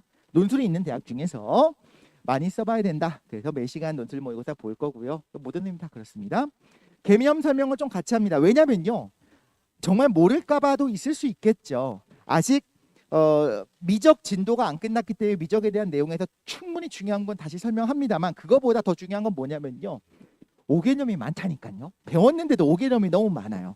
그래서 그거를 처음부터 이렇게 해준다는 게 아니고, 여러분 이렇게 배웠죠. 그런데 사실 이건 이런 거예요. 여러분 이렇게 잘못 이해하고 있다면 잘 배운 걸 떠올려 보세요. 이겁니다, 이겁니다, 이겁니다 하면서 잘못된 개념을 깨주는 겁니다. 그래서 다시 한번 꼼꼼하게 개념 설명을 다시, 매번 모든 걸 다 한다는 거 아닙니다. 학생들이 다 알고 있는 거 언제 다 설명하고 있으니까 시간 아깝게. 그래서 필요하다 싶은 것들을 다 안다고 넘어가지 않고요, 다시 한번 꼼꼼하게 설명을 할 겁니다. 첨삭도 당연히 개별로 할 거고요, 제가 질의응답까지 받도록 할 거고요, 학교에 대한 상담 필요한 거 말씀드렸죠. 자, 아까 말씀드린 겁니다. 학생들이 좋아합니다. 토요일 오전은 좀 졸려하긴 해요. 솔직히 말씀드리자면. 그래서 제가 처음에 말씀드린 것처럼 학생들한테 차라리 음료수를 사와라, 커피를 사와라, 홀짝홀짝 거리면서 마셔도 되고, 이제 뭐 사실 마스크도 벗을 수 있는 상황이 됐으니까, 예전부터 저는 뭐 몰래 마셔도 어쩔 수 없다 생각을 하긴 했었습니다만, 저만 씁니다. 어쨌든 학생들이 먹어도 좋고 뭘 해도 좋고 뭘 해도 좋으니까 졸지만 않았으면 좋겠다고 생각하는데 쉽지는 않아요. 저도 만약에 앉아있으면 졸렸을 겁니다. 그럼에도 불구하고 학생들이요, 즐거워한다는 게 막 하하호호 웃는다는 거 아닙니다. 절대 웃진 않아요. 농담하지도 않고요. 근데 배우는 게 있으면 즐거워요. 학생들이 자기가 시간 낭비라고 느끼지 않으면 고3이잖아요. 본인들이 찾아와서 수업을 합니다. 그리고 매주 저랑 또 1대1로 이야기를 하잖아요. 그러면서 학생들의 상황을 파악을 할 수 있게 되고요. 꾸준한 학생들인데 좀 민망한 정도, 지금 인원이 많지 않습니다. 그러니까 지금 들어오면 좋겠죠. 사람이 많은 수업에 들어오는 것보다는. 어쨌든 그 학생들이요, 처음부터 계속 듣고 있습니다. 나가지 않아요. 왜 안 나갈까? 저도 궁금합니다. 이런 생각은 드는 거죠. 근데 이것이 올해만 그런 것도 아니고 작년만 그런 것도 아니고 매번 그랬습니다. 수업을 계속 들어요. 제가 좋아서 일리가 없죠. 배우는 게 있으니까 그렇습니다. 시간 아까운 거 누구보다, 어머니들보다 더 아까워하는 게 학생들이에요. 그렇죠? 그런데 정말로 배워가는 것이 있고요. 파이널까지도. 목동, 대치동 지금 미타메트만 수업을 하고 있는데, 대치동의 학생이 목동에만 깔았던 파이널 수업을 오기도 하고, 목동 학생이 대치동 많이 옵니다. 파이널 때는 많이 오니까요. 이렇게 왔다 갔다 할 정도로. 파이널은 근데 그렇게 하는 게 아니거든요. 가장 어떻게 보면 정말 자기한테 이득이 되는 방향을 선택을 하고 학교를 갖고 선택하는 겁니다. 그런데도 불구하고 왜 그랬을까? 그 학생이 도움이 된다고 여기니까 라고 여전히 생각합니다. 자, 이거는요, 사실 작년 거를 모아서 지금 제가 여기다 실천했고요. 재작년 겁니다. 작년 거는 모아놓기만 하고 여기다가 반영을 아직 안 했어요. 이제 다음 설명회 때 반영을 하려고 하는데, 뭐 비슷한 학생이 한 명 있긴 합니다. 3군데 합격하고 4군데 합격하고 하는 학생이 있는데, 이 친구 동양고 모 학생은 좀 신기하긴 했어요. 6개 중에서 4개를 합격을 했습니다. 그리고 4개의 파이널을, 제 거를 파이널 4개를 들었는데 그중에 3개를 합격을 한 거죠. 제가 그만큼 잘 가르쳤다는 아니고요. 뭐 못 가르친 건 아니겠죠. 근데 그거보다는 뭐 제가 쪽집게 강사라서는 아니고, 제가 포인트로 잡았던 건 이겁니다. 이 학생은 잘하는 학생이고 자기가 알았을 겁니다. 그런 학생이 계속 배울 게 있으니까 계속 들었겠죠. 파이널을 4개를 저한테 들은 건 좀 당황스럽긴 합니다. 좀 그래요. 그거는. 그렇죠. 파이널은 좀 다양하게 듣는 게 좋을 수도 있는데, 그럼에도 불구하고 계속 한 선생님 걸 듣는다, 도박 아닙니까? 그렇죠. 학생 입장에서는 도박일 수도 있어요. 그런데 이 학생이 볼 때 계속 배우는 것들이 있었던 겁니다. 그래서 이 말씀을 드리고 싶고요. 이거는 올해도 반복될 거니까 이 학생은 읽어보시면 그냥 뭐 실수로 큰일 날 뻔했습니다. 밀렸었어요. 그래서 사실 최저가 안 나와서 모든 것이 망할 뻔했는데, 이제 결론적으로 하나 써갖고 하나 합격한 겁니다. 그게 중요한 게 아니고요. 제가 드리고 싶은 말씀은, 제가 시겁했던 일이긴 합니다만 처음에 너무 낮게 쓰려고 했어요. 컨설팅을 할 때 웬만하면 높이는 건 굉장히 부담스러워요. 선생님들 입장에서는 아니 낮게 써갖고 합격하면 되는 걸 괴직 올렸다가 불합격하면 어떡합니까? 근데 이 학생은 정말 제가 볼 때 처음부터 잘했다는 아니죠. 잘했으면 자기도 우표 썼겠죠. 가능성이 보였어요. 쓰기도 잘하고 개념도 잘 알고. 그래서 좀 높게 써보자. 쿡쿡 찔러가면서 높이면서 반드시 이 얘기를 같이 합니다. 내가 책임지진 않아. 첫 번째. 두 번째. 만에 하나 잘 안 되면 재수할 것까지 생각은 해야 돼. 근데 아무한테나 재수하라고 말하겠습니까? 어떻게 그럴 수 있어요? 그렇지는 않아요. 근데 정말로 제가 볼 때 아깝다고 생각했던 거였는데, 그러니까 원래 성신여대 같은 데만 쓰려고 했었던 학생이었는데 이대를 포함해서 여기저기 대학을 쓰게 했습니다. 그런데 최저가 안 나와서 실제로 한 군데만 시험을 보러 갔는데 이제 한 군데 건대 합격을 한 거죠. 자, 이랬었던, 이것도 컨설팅을 대충 하는 게 아니고요. 저뿐만 아니라 우리 선생님 모두가 그렇게 합니다. 학생한테 가장 최적의 학교와 뭔지 같이 고민하면서 저희는 컨설팅을 해주고 있습니다. 세 번째 거는 이제 민망하네요.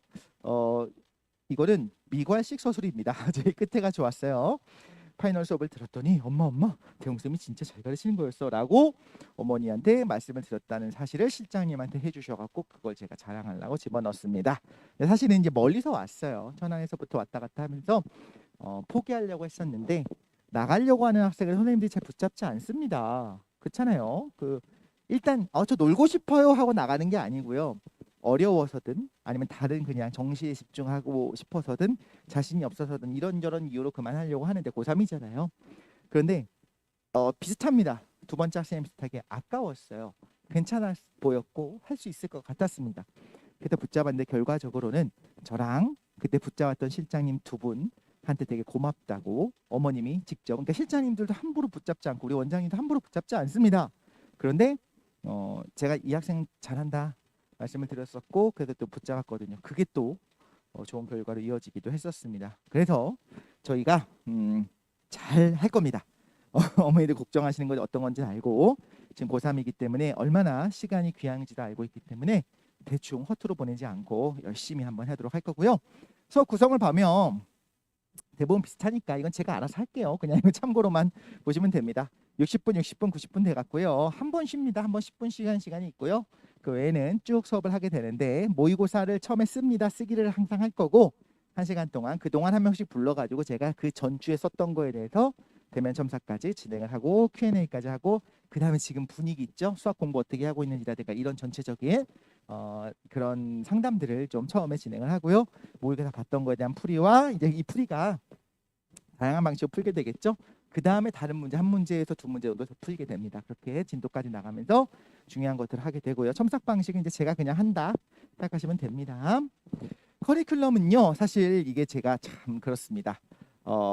네, 지금 진행 중인 커리큘럼은 여전히 수원수투 내용의 기출문제를 갖고 하는데 당연히 미적에서의 좀 어려운 부분이 중간중간 나옵니다. 그런데 그럼 미적 진도가 끝난 다음에 수업을 들어야 되는 게 아니냐라고 한다면 진도가 끝나는 걸 넘어서 수능 대비가 다 끝난 다음에 수업을 듣겠다면 한 3수 정도 되면 가능할까요? 끝나는 건 없어요. 국어 공부가 끝난 다음에 영어 시작하지 않잖아요. 같이 가잖아요. 논술도 마찬가지입니다. 심지어 아직까지 미적 진도가 안 끝나서 여기까지 보지도 않았다. 한 바퀴 뗀 게 아니고 아예 모른다 해도요. 가르친다고 했잖아요. 제가. 그러면 이 부분을 이렇게 이 주변을 그냥 외우는 게 아니고 그 개념을 좀 일단 외워놓으라고 하기도 해요. 그럼 어떤 재미있는 게 있냐면요. 요만큼은 우리가 공부를 해야 됩니다. 근데 여기까지 공부가 됐어요. 이게 쭉 내려올 거예요. 그런데 저랑 같이 했었던 개념 요거 세 개 갖고 있으면요. 떨어져 있잖아요. 공부하면서 이렇게 딱 만나면 저랑 공부했었던 그 개념이 하나 콕 박혀 있어요. 핵심적인 부분. 정말 징검다리처럼 그 주변이 다 이해가 갑니다. 왜냐하면 학교에서나 문제풀이 방식으로 하면서 진도 나가는 것처럼 쓱 하는 게 아니고 논술에서 정말 중요하게 교수님들이 핵심적으로 생각하는 그 개념을 제가 설명하니까 정말 개념을 잘 설명해요. 그러겠죠. 그 문제 한에서만큼 정말 잘해요. 그러니까 그걸 딱 접하는 순간 학생들이 이게 이거구나라고 깨닫는 부분들이 분명히 있습니다. 그래서 분명히 같이 가는 것이 좋습니다. 그래서 여기 써 있죠. 수업에 필요한 미적분 선택 과목의 내용은 수업에서 증명하면서 사용하는데 잠깐 조금씩이고요. 오히려 고1 때 배우는 혹은 심지어 중학교 때 배웠던 내용들을 사용해서 논술 문제 얼마든지 어렵게 됩니다. 아시겠지만 성대 같은 경우에는 수원수투 내용만으로 그리고 미적 일부 아주 일부만으로도 문제를 내는데 충분히 사실 상대적으로는 그 성대를 쓰는 학생들의 수준 대비는 상대적으로는 좀 쉬운 편에 속합니다. 어쨌든 간에 변별력 있는 문제 얼마든지 만들 수 있고요. 저도 고2까지 배우는 걸 갖고 문제 무지하게 어렵게 만들려면 만듭니다. 그러니까 난이도라고 하는 거는 문제의 어려움 그리고 변별력이라고 하는 거는 반드시 이렇게 비례하는 건 아니다. 그리고 이제 5월, 7월 될 때 이제 미적분 선택 과목 좀 구체적인 커리큘럼이 이제 나올 겁니다. 금방 제가 보내드리도록 하겠습니다. 원장님 눈치 한번 보고. 네, 그리고 8, 9월이 되면 이제 기하학통을 포함한 부분들을 다룰 건데 궁금하실 거예요. 그렇죠? 아니 기하 안 배우는데 학통 안 할 건데 어떻게 해야 되지? 라고 했을 때 이미 우리 학원의 수많은 선생님들이 저를 포함해서 이번 3년째입니다.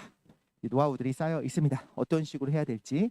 그리고 학생들로 하여금 만약에 난 진짜 미적만 나오는 학교까지만 쓸 거다. 이제 학교 어떤 학교들이 어디 나오는지 우리 지금 수책자에다 논술끼리 써 있으니까 한번 확인을 해보시고요. 그 부분은 같이 고민을 하면서 좀 바꾸되 특강의 방법도 있고 수업 중간에 섞는 방법도 있고 여러 가지 저 같은 경우에는 어떻게 공부하면 되는지 또 가르쳐 줍니다.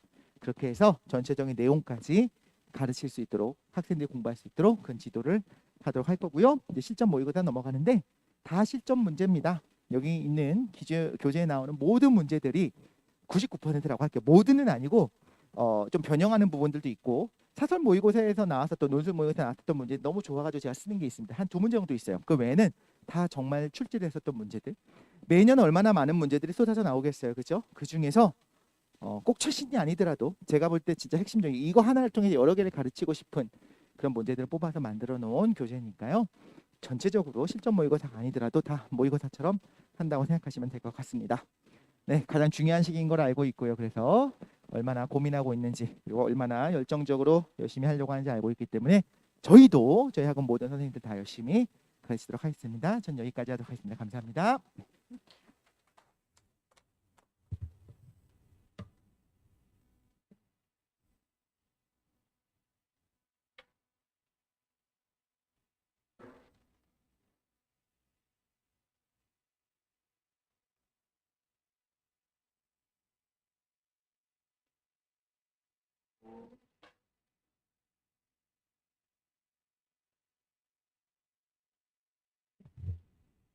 좀 더우신가요? 이거 좀 끌까요?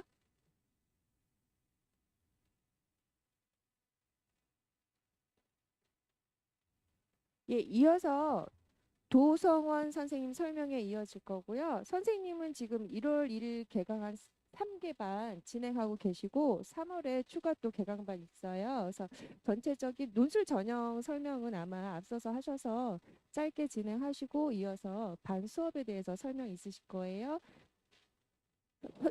도성원 선생님 소개해 드리겠습니다.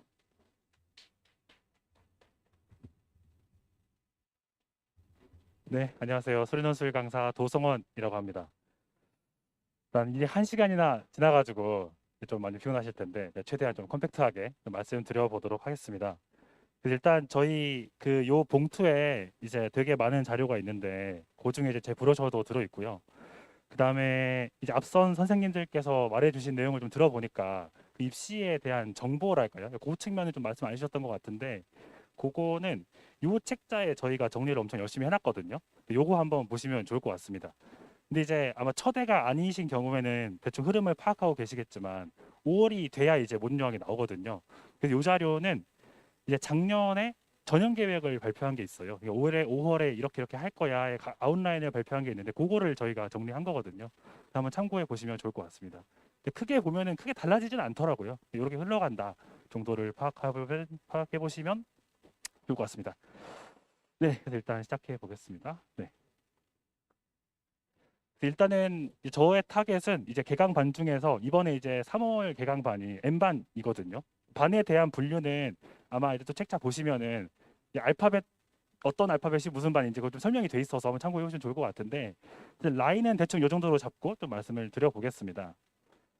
근데 여기서 살짝 말씀을 드리면요, 이제 예를 들어서 이제 의대반이 보통 이제 N반으로 저희가 분류를 하고 있고요. 그 다음에 이제 S반이 연 플러스 서성원 이렇게 내려오는 그런 반이에요.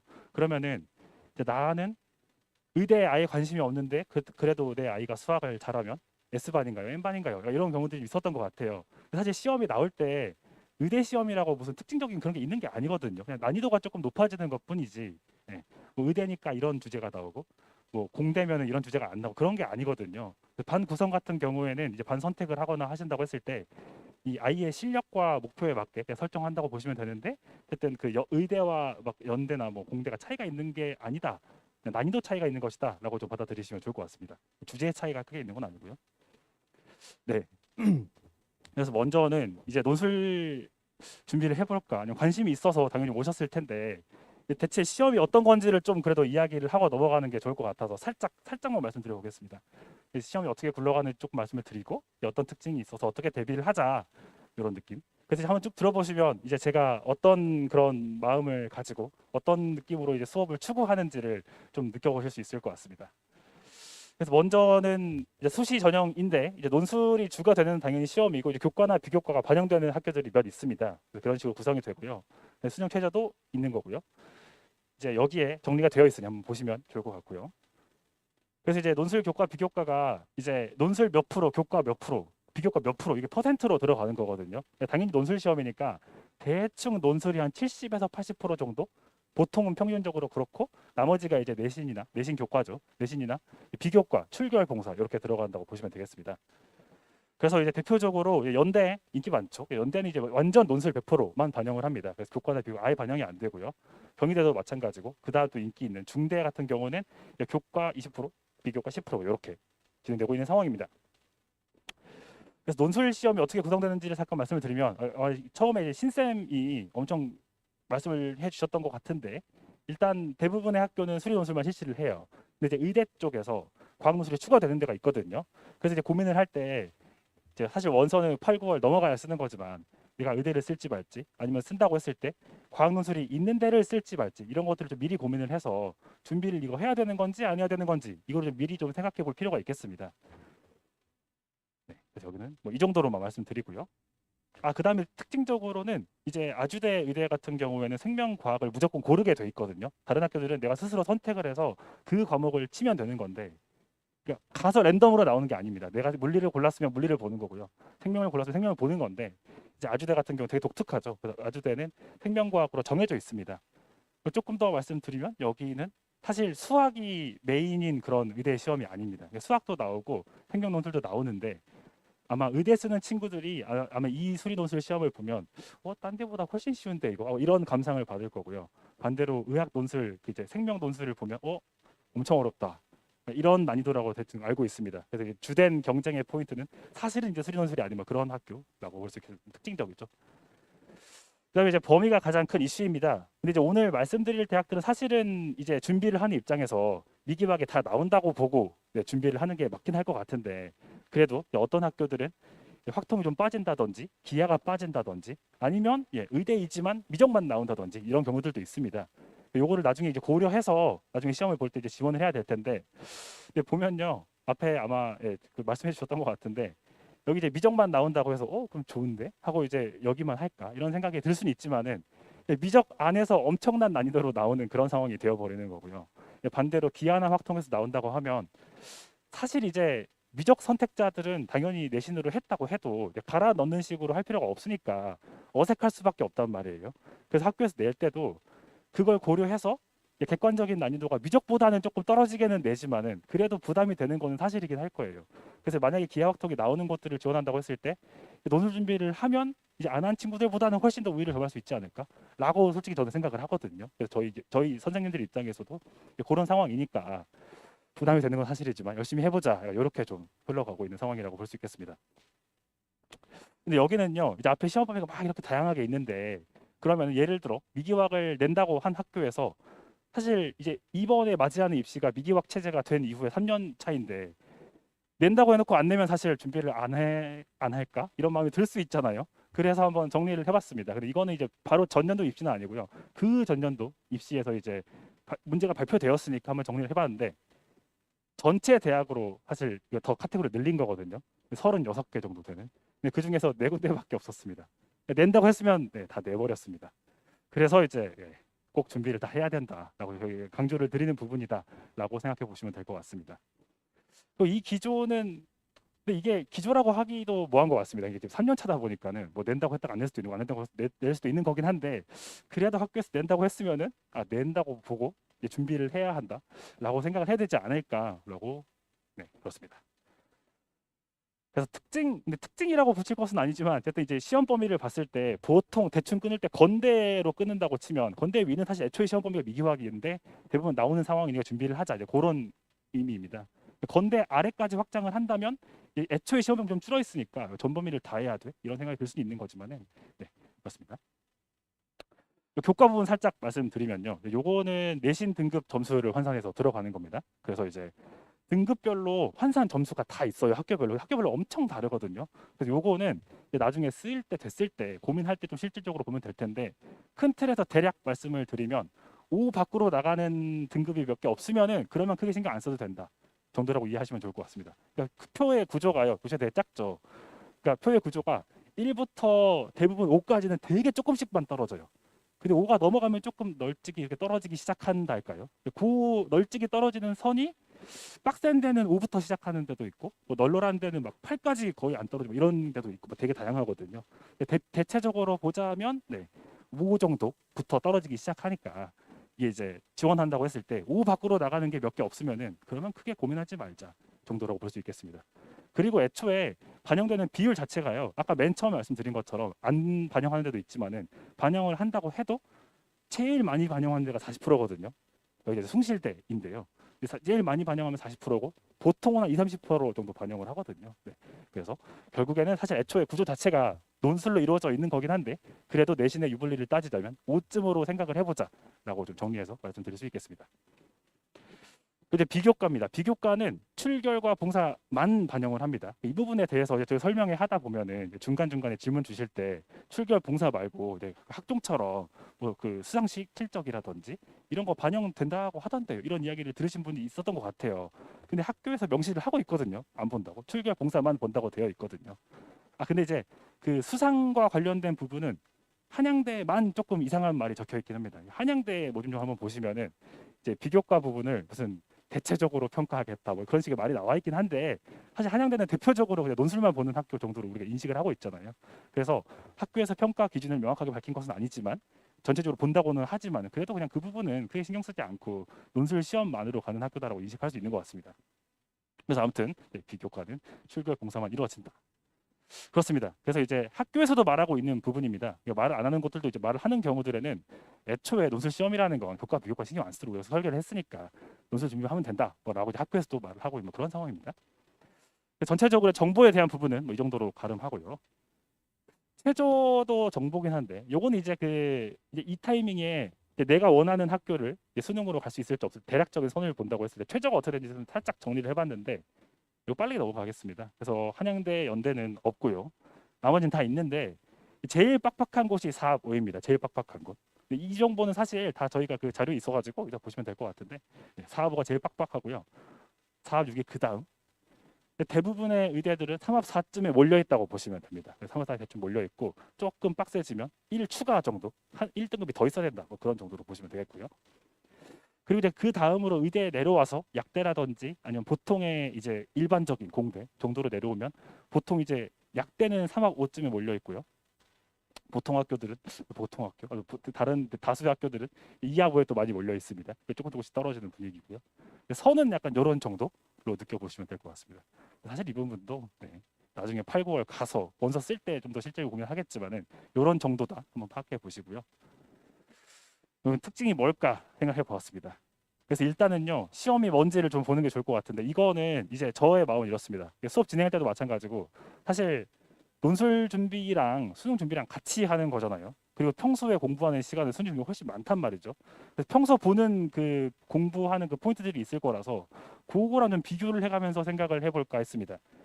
그래서 시험의 특징을 이제 두 가지로 좀 기준을 나눠가지고 출제하는 입장에서는 어떤 식으로 내려고 하는지 그런 상황이니까 시험을 보는 입장에서 어떻게 이해하고 내가 문제를 바라봐야 할지를 한번 나눠서 이야기를 해볼까 합니다.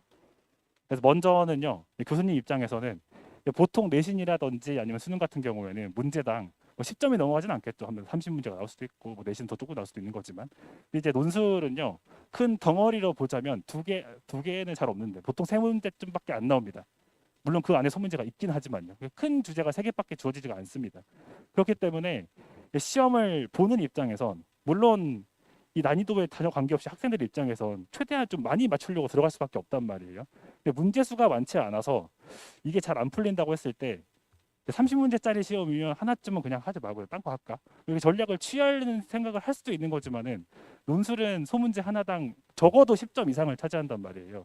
그래서 버리는 전략을 취해서는 안 되겠죠. 이런 상황입니다.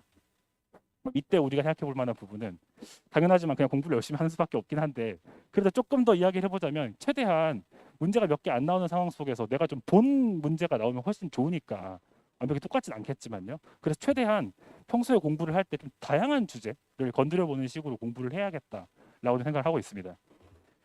그래서 이제 예를 들어서 한번 표현을 해봤는데요. 뭐 20년도에는 A 대학에서 이러한 주제가 나왔는데 다음 연도에는 다른 대학에서 비슷한 주제가 나오고 또 다음 연도에는 또 다른 학교에서 비슷한 주제가 나오고요. 이런 형식이 되게 많이 주어지고 있습니다. 그리고 이제 주제 측면에서는 사실 이게 이제 똑같은 수학 문제긴 한데 이 문제의 특징이 뒤 이어서 말씀도 드리겠지만 평소 푸는 건 숫자 구하는 게 나오는 거거든요. 사실 그럴 수밖에 없잖아요. 답안지 제출을 할 때 뭐 10, 20 이렇게 숫자가 나오는 거니까요. 근데 이제 논술은 숫자 말고도 다른 것도 물어볼 수 있는 형식이 있다 정도가 이제 평소 푸는 것과의 차이거든요. 이유는 이제 서술형 답안을 작성하니까인데 그러다 보니까 이제 평소 푸는 것과 다른 내용들이 나오기 시작해요. 근데 그것의 비중이 전체 100점짜리 시험이라고 하면 100점 다 그런 게 나오는 게 아닙니다.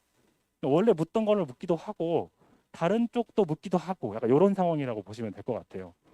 고유의 주제를 꼽아볼까라고 한다면 되게 이제 보수적으로 잡으면 50%까지 올라간다고 볼 수 있겠고 근데 조금 문제가 엄청나게 어렵진 않으면 그래도 한 30% 정도, 한 문제 정도가 이제 수리 논술에만 나오는 그러니까 반대로 말해서 평소 볼 일이 없는 그런 주제인 거죠. 그런 주제들이 나오긴 합니다.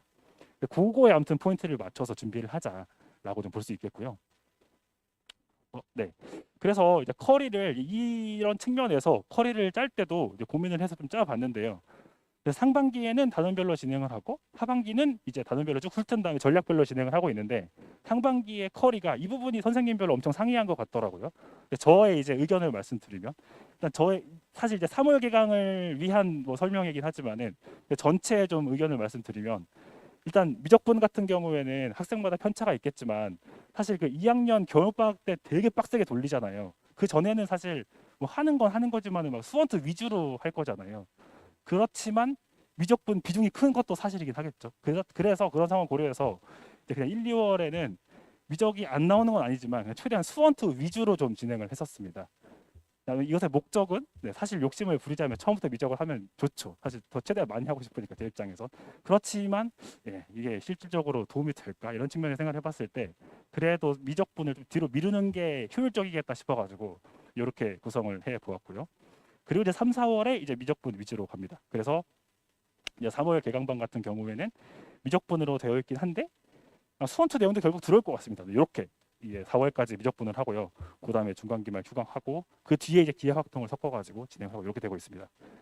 기하학통 수업은 말씀하셨는지 모르겠는데 이게 수업 진행할 때도 이런 커리를 애들한테 말해주면 저 기하 아니면 학통 안 했는데 어떡하죠? 이런 의견이 상당히 있단 말이죠. 이 부분은 아예 그냥 안 배웠다고 생각하고 수업을 진행을 할 겁니다. 참고해 주시면 될 것 같고요. 그러니까 가끔 있더라고요. 그러면 저 방학 때 좀 공부를 할까요? 좋은데 사실 좋죠. 좋은데 약간 그러니까 앞에서도 이 느낌이 그러니까 평소 단답형 문제와 좀 차이가 있다고 말씀드렸잖아요. 그래서 문제를 낼 때도 기하 확통이 나올 때 사실 아이들이 미리 공부를 한다. 즉 뭐 인강 같은 걸 보겠죠. 결국에는 보통 인강의 포인트는 결국에 내신 아니면 수능일 거 아니에요. 근데 그때 물어보는 주된 포인트랑 약간 논술 문제에서 좀 어렵게 내려고 할 때 많이 나오는 포인트 그러니까 조금은 그래도 상이한 느낌이 있는 것 같거든요. 그래서 이제 공부를 하는 건 좋은데 그래도 아무튼 오히려 열심히 알려줄 테니까 일단 멈추고 그냥 이때는 다른 공부하고 이때 그냥 우리 같이 열심히 하자라고 좀 말을 주고 있는 편입니다. 네, 그리고 이제 하반기에는 전략별로 수업이 진행되고 있습니다. 그래서 이제 7, 8, 9월에 12주 정도 잡아가지고 이제 문제 해결의 전략이라고 되어 있는데요. 그러니까 요약하자면 최대한 다양한 주제 그리고 접근 방법에 대한 방법론적인 것들을 실질적으로 배워나가는 시간이다라고 보시면 되겠고요. 그리고 이제 9월 중순이 되면 원서를 쓸 거예요. 그래서 원서 쓸 때 지금까지 쭉 수업해온 게 있으니까 8월 한 초부터 해가지고 이제 아이들하고 어머님들하고 상담을 할 거거든요. 원서를 어디 쓰면 좋을지 이렇게 진행을 하고 있습니다. 그래서 이제 9월 말까지가 정규 수업의 종료라고 보시면 되겠고요. 이 뒷수업 10월부터 있는 수업은 대학별로 다 찢어져서 수업이 될 겁니다. 이미 원서를 쓴 상태니까요.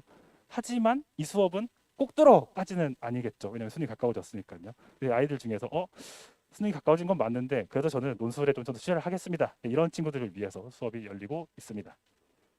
네, 그래서 이제 한번 얘기해봤고 다음은요. 문제 형식에 대한 부분인데 이거를 빠르게 말씀을 드리면요. 차이점이라고 한다면은 두 가지가 있는 것 같아요. 일단 논술 문제는요. 제시문이 대부분 주어집니다.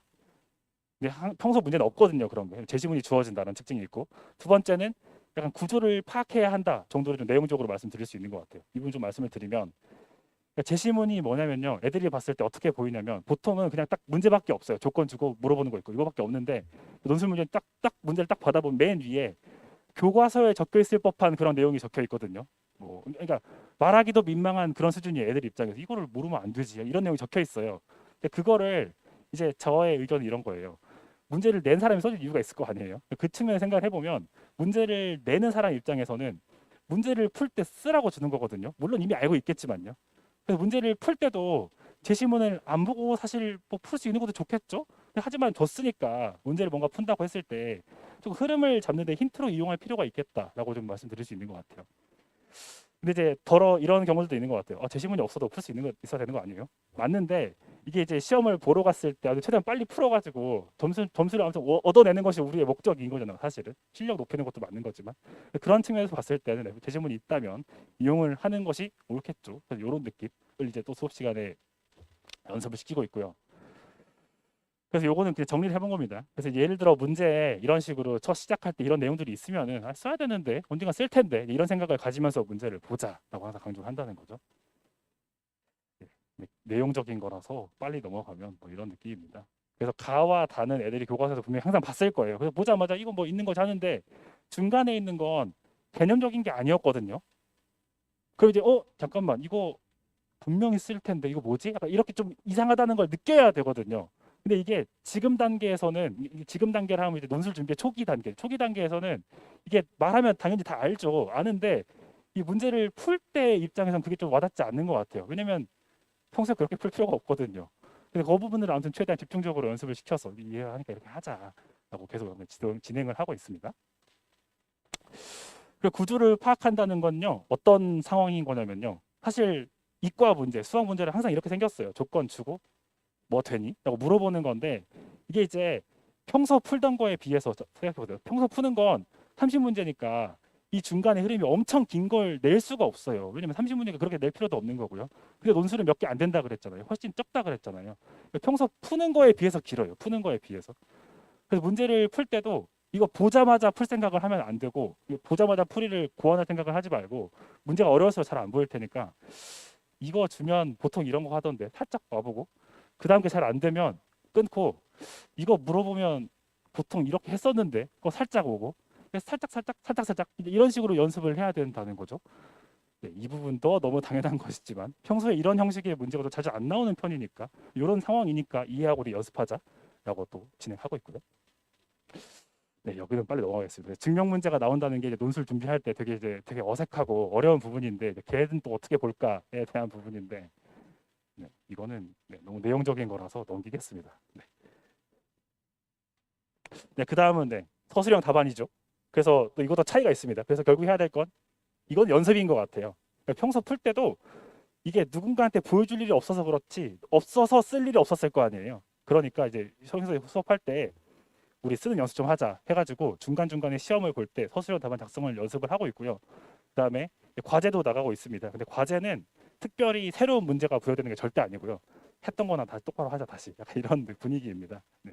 했던 거 다시 하면서 다시 쓰기 과제 나가고 있고요. 네, 그래서 3시간 반 수업이 앞에 한 3분의 1 정도 주제 강의하고 중간에 이제 시험 보고 그 뒤에 해설하고 이렇게 구성이 되고 있습니다. 그리고 이제 중간에 시험을 볼 때 지난주에 봤던 시험지에 대한 피드백이 들어갑니다.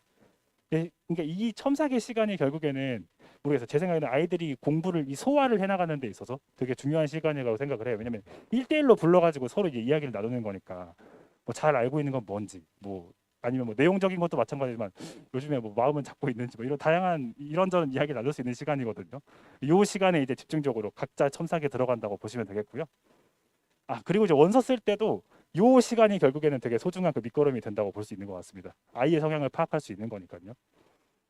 네, 그래서 수업 구성은 뭐 당연한 거지만은 그러니까 어려우면 어려울수록 뭐 가져갈 거 많이 있겠죠. 근데 이제 소화를 하고 요즘 시험에 맞춰서 준비하는 게 당연히 좋을 테니까는 최대한 난이도 같은 경우도 요즘 기출이 좀 어떤 분위기로 나오고 있는지 실질적으로 좀 진행을 하려고 노력하고 있고, 네, 그다음에 뭐 수업 내용이랑 실전도 그 시험 보는 것도 너무 판이하지 않게 상이하지 않고 최대한 연결되게. 그다음에 이제 회차가 지나가면 사실 제 입장에서는 수업을 했다고 하고 이제 다 알고 있겠지라고 생각하는데 이게 당연하게 한 달쯤 지나면 좀 까먹을 수 있잖아요. 당연히 그렇잖아요. 그래서 어떻게든 조금 비슷한 거를 조금 넣으려고 노력하고 있습니다. 그러니까 좀 다시 한번 해볼 수 있게요. 그러니까 복습을 한번 하면 일주일 정도는 기억할 수 있겠지만 한 달 지나면 또 까먹을 수도 있는 거니까 그 부분 좀 신경 써서 진행하고 있습니다. 요거 이제 첨삭 시간에 나누는 이야기는 이런 겁니다. 인 부분인데 뭐 개인에 맞춰서 최대한 진행하고 있는 것이고요. 그다음에 아까 말씀드린 대로 나중에 원서 쓸 때 어느 학교 어느 과를 쓰면 좋을까요? 이런 부분에 대해서도 지금까지 이제 쭉 들은 게 있으면 제 입장에서 제 의견이 생겼을 테니까 뭐 예를 들어 뭐 너는 계산이 조금 이게 좀 덜렁덜렁 돼서 계산이 좀 많이 틀리는데 이제 계산이 엄청 중요한 학교들이 몇 군데 있거든요. 애들 입장에서 시험을 문제를 받아보면 나보고 그냥 계산을 시키는 건가? 똑똑한 걸 보고 싶은 게 아니라 좀 계산 머신이 되라는 이런 식의 학교들이 가끔 있어요. 그런 학교는 피하자라고 이제 의견을 줄 수 있겠죠. 이런 상황입니다. 그래서 이렇게 이제 최대한 아무튼 효율적으로 원서 쓰자 그 차원에서 활용이 된다라고 보시면 되겠습니다. 수업 특징은 제가 생각했을 때 저의 특징을 생각해 봤는데 일단은요 송글씨 풀이인데 이건 뭐냐면은 이제 수업 진행을 할 때 사실 해설은 당연히 나가는 건데 이게 아무리 생각해도 좀 너무 까다로운 것 같은 거예요. 제 생각에 애들이 뭐 잘 이해를 했을까? 좀 보통 이런 거 많이 복습하고 왔을 때 좀 잘못 이해하고 있다 이런 내용들이 있거든요. 근데 그거는 제가 좀 잔소리를 덧붙여가지고 손을 써가지고 준다 뭐 그런 내용입니다. 모든 문제를 주는 건 아니고요. 이거 좀 까다로운데 하는 것들을 좀 주는 편이고. 그다음에 이제 풀이 같은 경우에도 이게 보면은 학교에서 이제 문제랑 답안을 항상 같이 발표해 주거든요. 근데 학교에서 발표하는 해설을 보면 제가 봤을 때는 이게 의도구나 하고 되게 좋은데 이게 시험을 보러 갔을 때 과연 할 수 있을까? 이런 경우들이 덜어 있거든요. 그런 경우에는 이제 과감하게 그 풀이보다는 최대한 좀 문제를 시험을 보러 갔을 때 좀 할 수 있을 법한 그런 풀이로 좀 대체해서 최대한 아무튼 애들이 도움이 될 수 있게끔 이렇게 좀 생각을 하고 있습니다. 그래서 이게 이제 송글씨로 줄 때 뭐 이렇게 준다를 제가 한번 그냥 해봤는데요. 이게 가장 최근에 줬던 건데 문제는 뭐 내용 말씀드릴 거 아니고 엄청 짧거든요. 이 정도면 되게 짧은 건데 제가 손으로 출력해서 준 건 이 정도입니다. 보시면 여기 있죠 여기가 그냥 해설이 끝이거든요. 아까 그 문제 해설이 이거거든요. 근데 이제 이거 띡 써 있으면 애들이 이해를 못할 것 같은 거예요. 이해 잘 못하기도 하고요. 그래가지고 이래가지고 저래가지고 써가지고 주는 그런 경우도 있다. 뭐 그런 이야기였습니다. 네. 그래서 이제 상위권 수리너스를 합격하려면 뭐가 필요할까 생각해봤는데요. 뭐 실력이 좋으면 되기야 하겠지만 그래도 이제 이런 것 같아요. 그러니까 논술 만 1년 동안 갈아 넣으면 뭐 그냥 이런 것 같은데 그게 아니잖아요. 그 상황에서 좀 생각을 해보면 일단은 제 생각했을 때는 어차피 논술 시험이라는 게 이제 그 책자에 보시면 아마 신쌤도 말씀해 주셨던 것 같고 이제 학과별로 합격 컷이 절대 100점이 아니거든요. 낮은 데는 한 60점까지도 떨어지고 근데 보통은 한 7, 80점 정도 됩니다.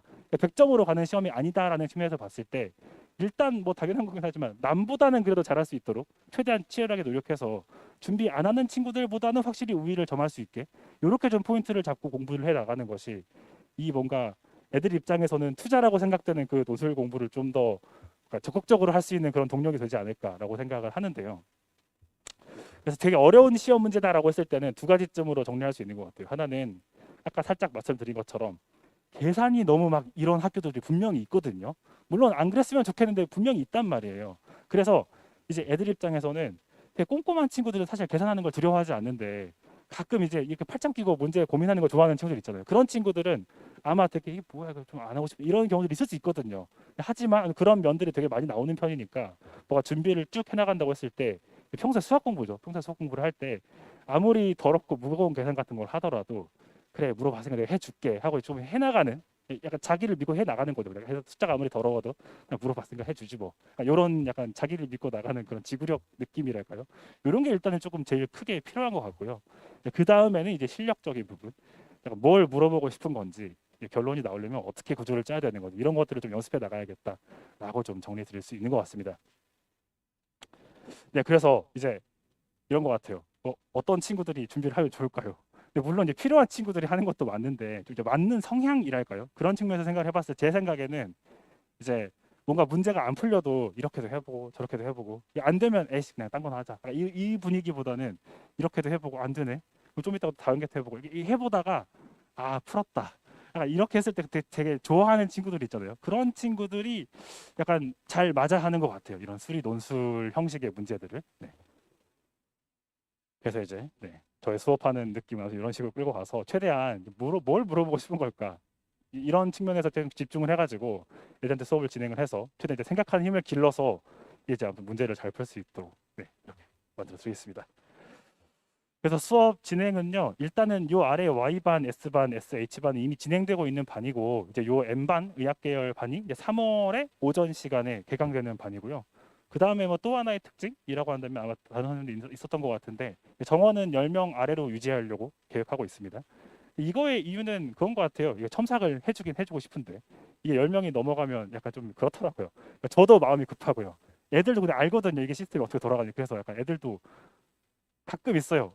내가 물어보고 싶은데 다른 애들 신경 써가지고 막 못 물어보고. 물론 애들이 그럴 필요는 없는 건데 그런 경우들이 있어서 네, 정원은 10명으로 유지하고 이렇게 진행됩니다. 아, 네. 이거는 뭐냐면요. 이제 끝나고 질문 같은 거 하실 때 제 연락처 QR 코드거든요. 번호 적어드리면 번호 아무튼 길어서 좀 그러니까 이 QR 아마 사진으로 그냥 카메라 켜셔가지고 그냥 이거 비추시면 아마 뭐가 뜰 거예요. 그거가 이제 제 연락처 해놨거든요. 그래서 요거 이제 한번 하시고 만약에 이제 궁금한 거 있으시면 뭐 전화 주셔도 되고요, 문자 남기셔도 되고 편하게 그냥 이렇게 말씀 주시면은 저도 솔직하게 네, 답변 드리도록 하겠습니다. 30분이 넘었군요. 네, 지나주느라 고생하셨습니다. 감사합니다.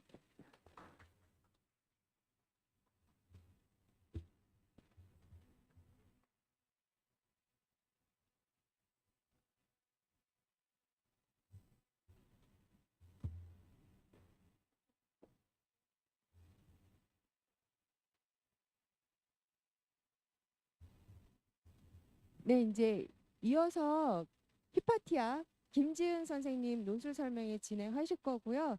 길게 진행 안 되실 거라서 4시 안으로는 마무리 되실 것 같아요. 그리고 저희 학원 위치 모르시는 분 계신 것 같아서 여기 나가시면 오른쪽 길변에 옆에 건물에 저희 학원 건물 있고요. 2층에 저희 상담실도 있고 선생님 교무실도 있어서 만약에 추가 상담을 원하시거나 등록하시고자 하시면 거기 들렸다 가시면 좋으실 것 같아요. 이어서 김지은 선생님 소개해 드리겠습니다.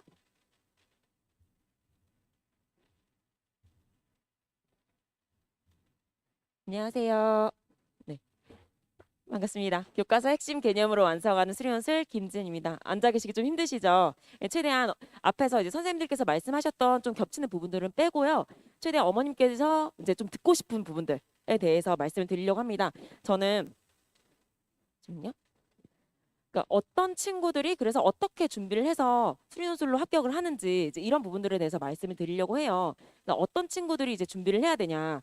일단은 다른 수시를 쓸 수 없는 친구들이 준비를 해야 되겠죠. 그렇죠? 학생부 안 되고 내신 안 되고 이런 친구들은 수시 6장을 다 버리고 뭐 수능만 준비할 순 없잖아요. 근데 그런 친구들은 논술을 준비해야 되는데 그럼 그런 친구들은 다 논술을 준비하냐? 아니요. 웬만하면은 그래도 첫 번째 수학을 좀 좋아하는 친구 그리고 잘하는 친구, 그렇죠? 이런 친구들이 해야 되고 그럼 수학을 좋아하거나 잘하지 않으면 준비할 수 없냐? 근데 그게 아니라 수리 논술을 보는 학교들을 보면은 굉장히 이 스펙트럼이 넓어요. 그렇기 때문에 본인이 이제 다른 과목들을 보다 그래도 수학이 조금 잘 나온다. 조금 더 수학을 집중해서 할 수 있다라고 한다면 논술을 준비하시는 게 좋겠다라고 말씀을 드리고 싶습니다.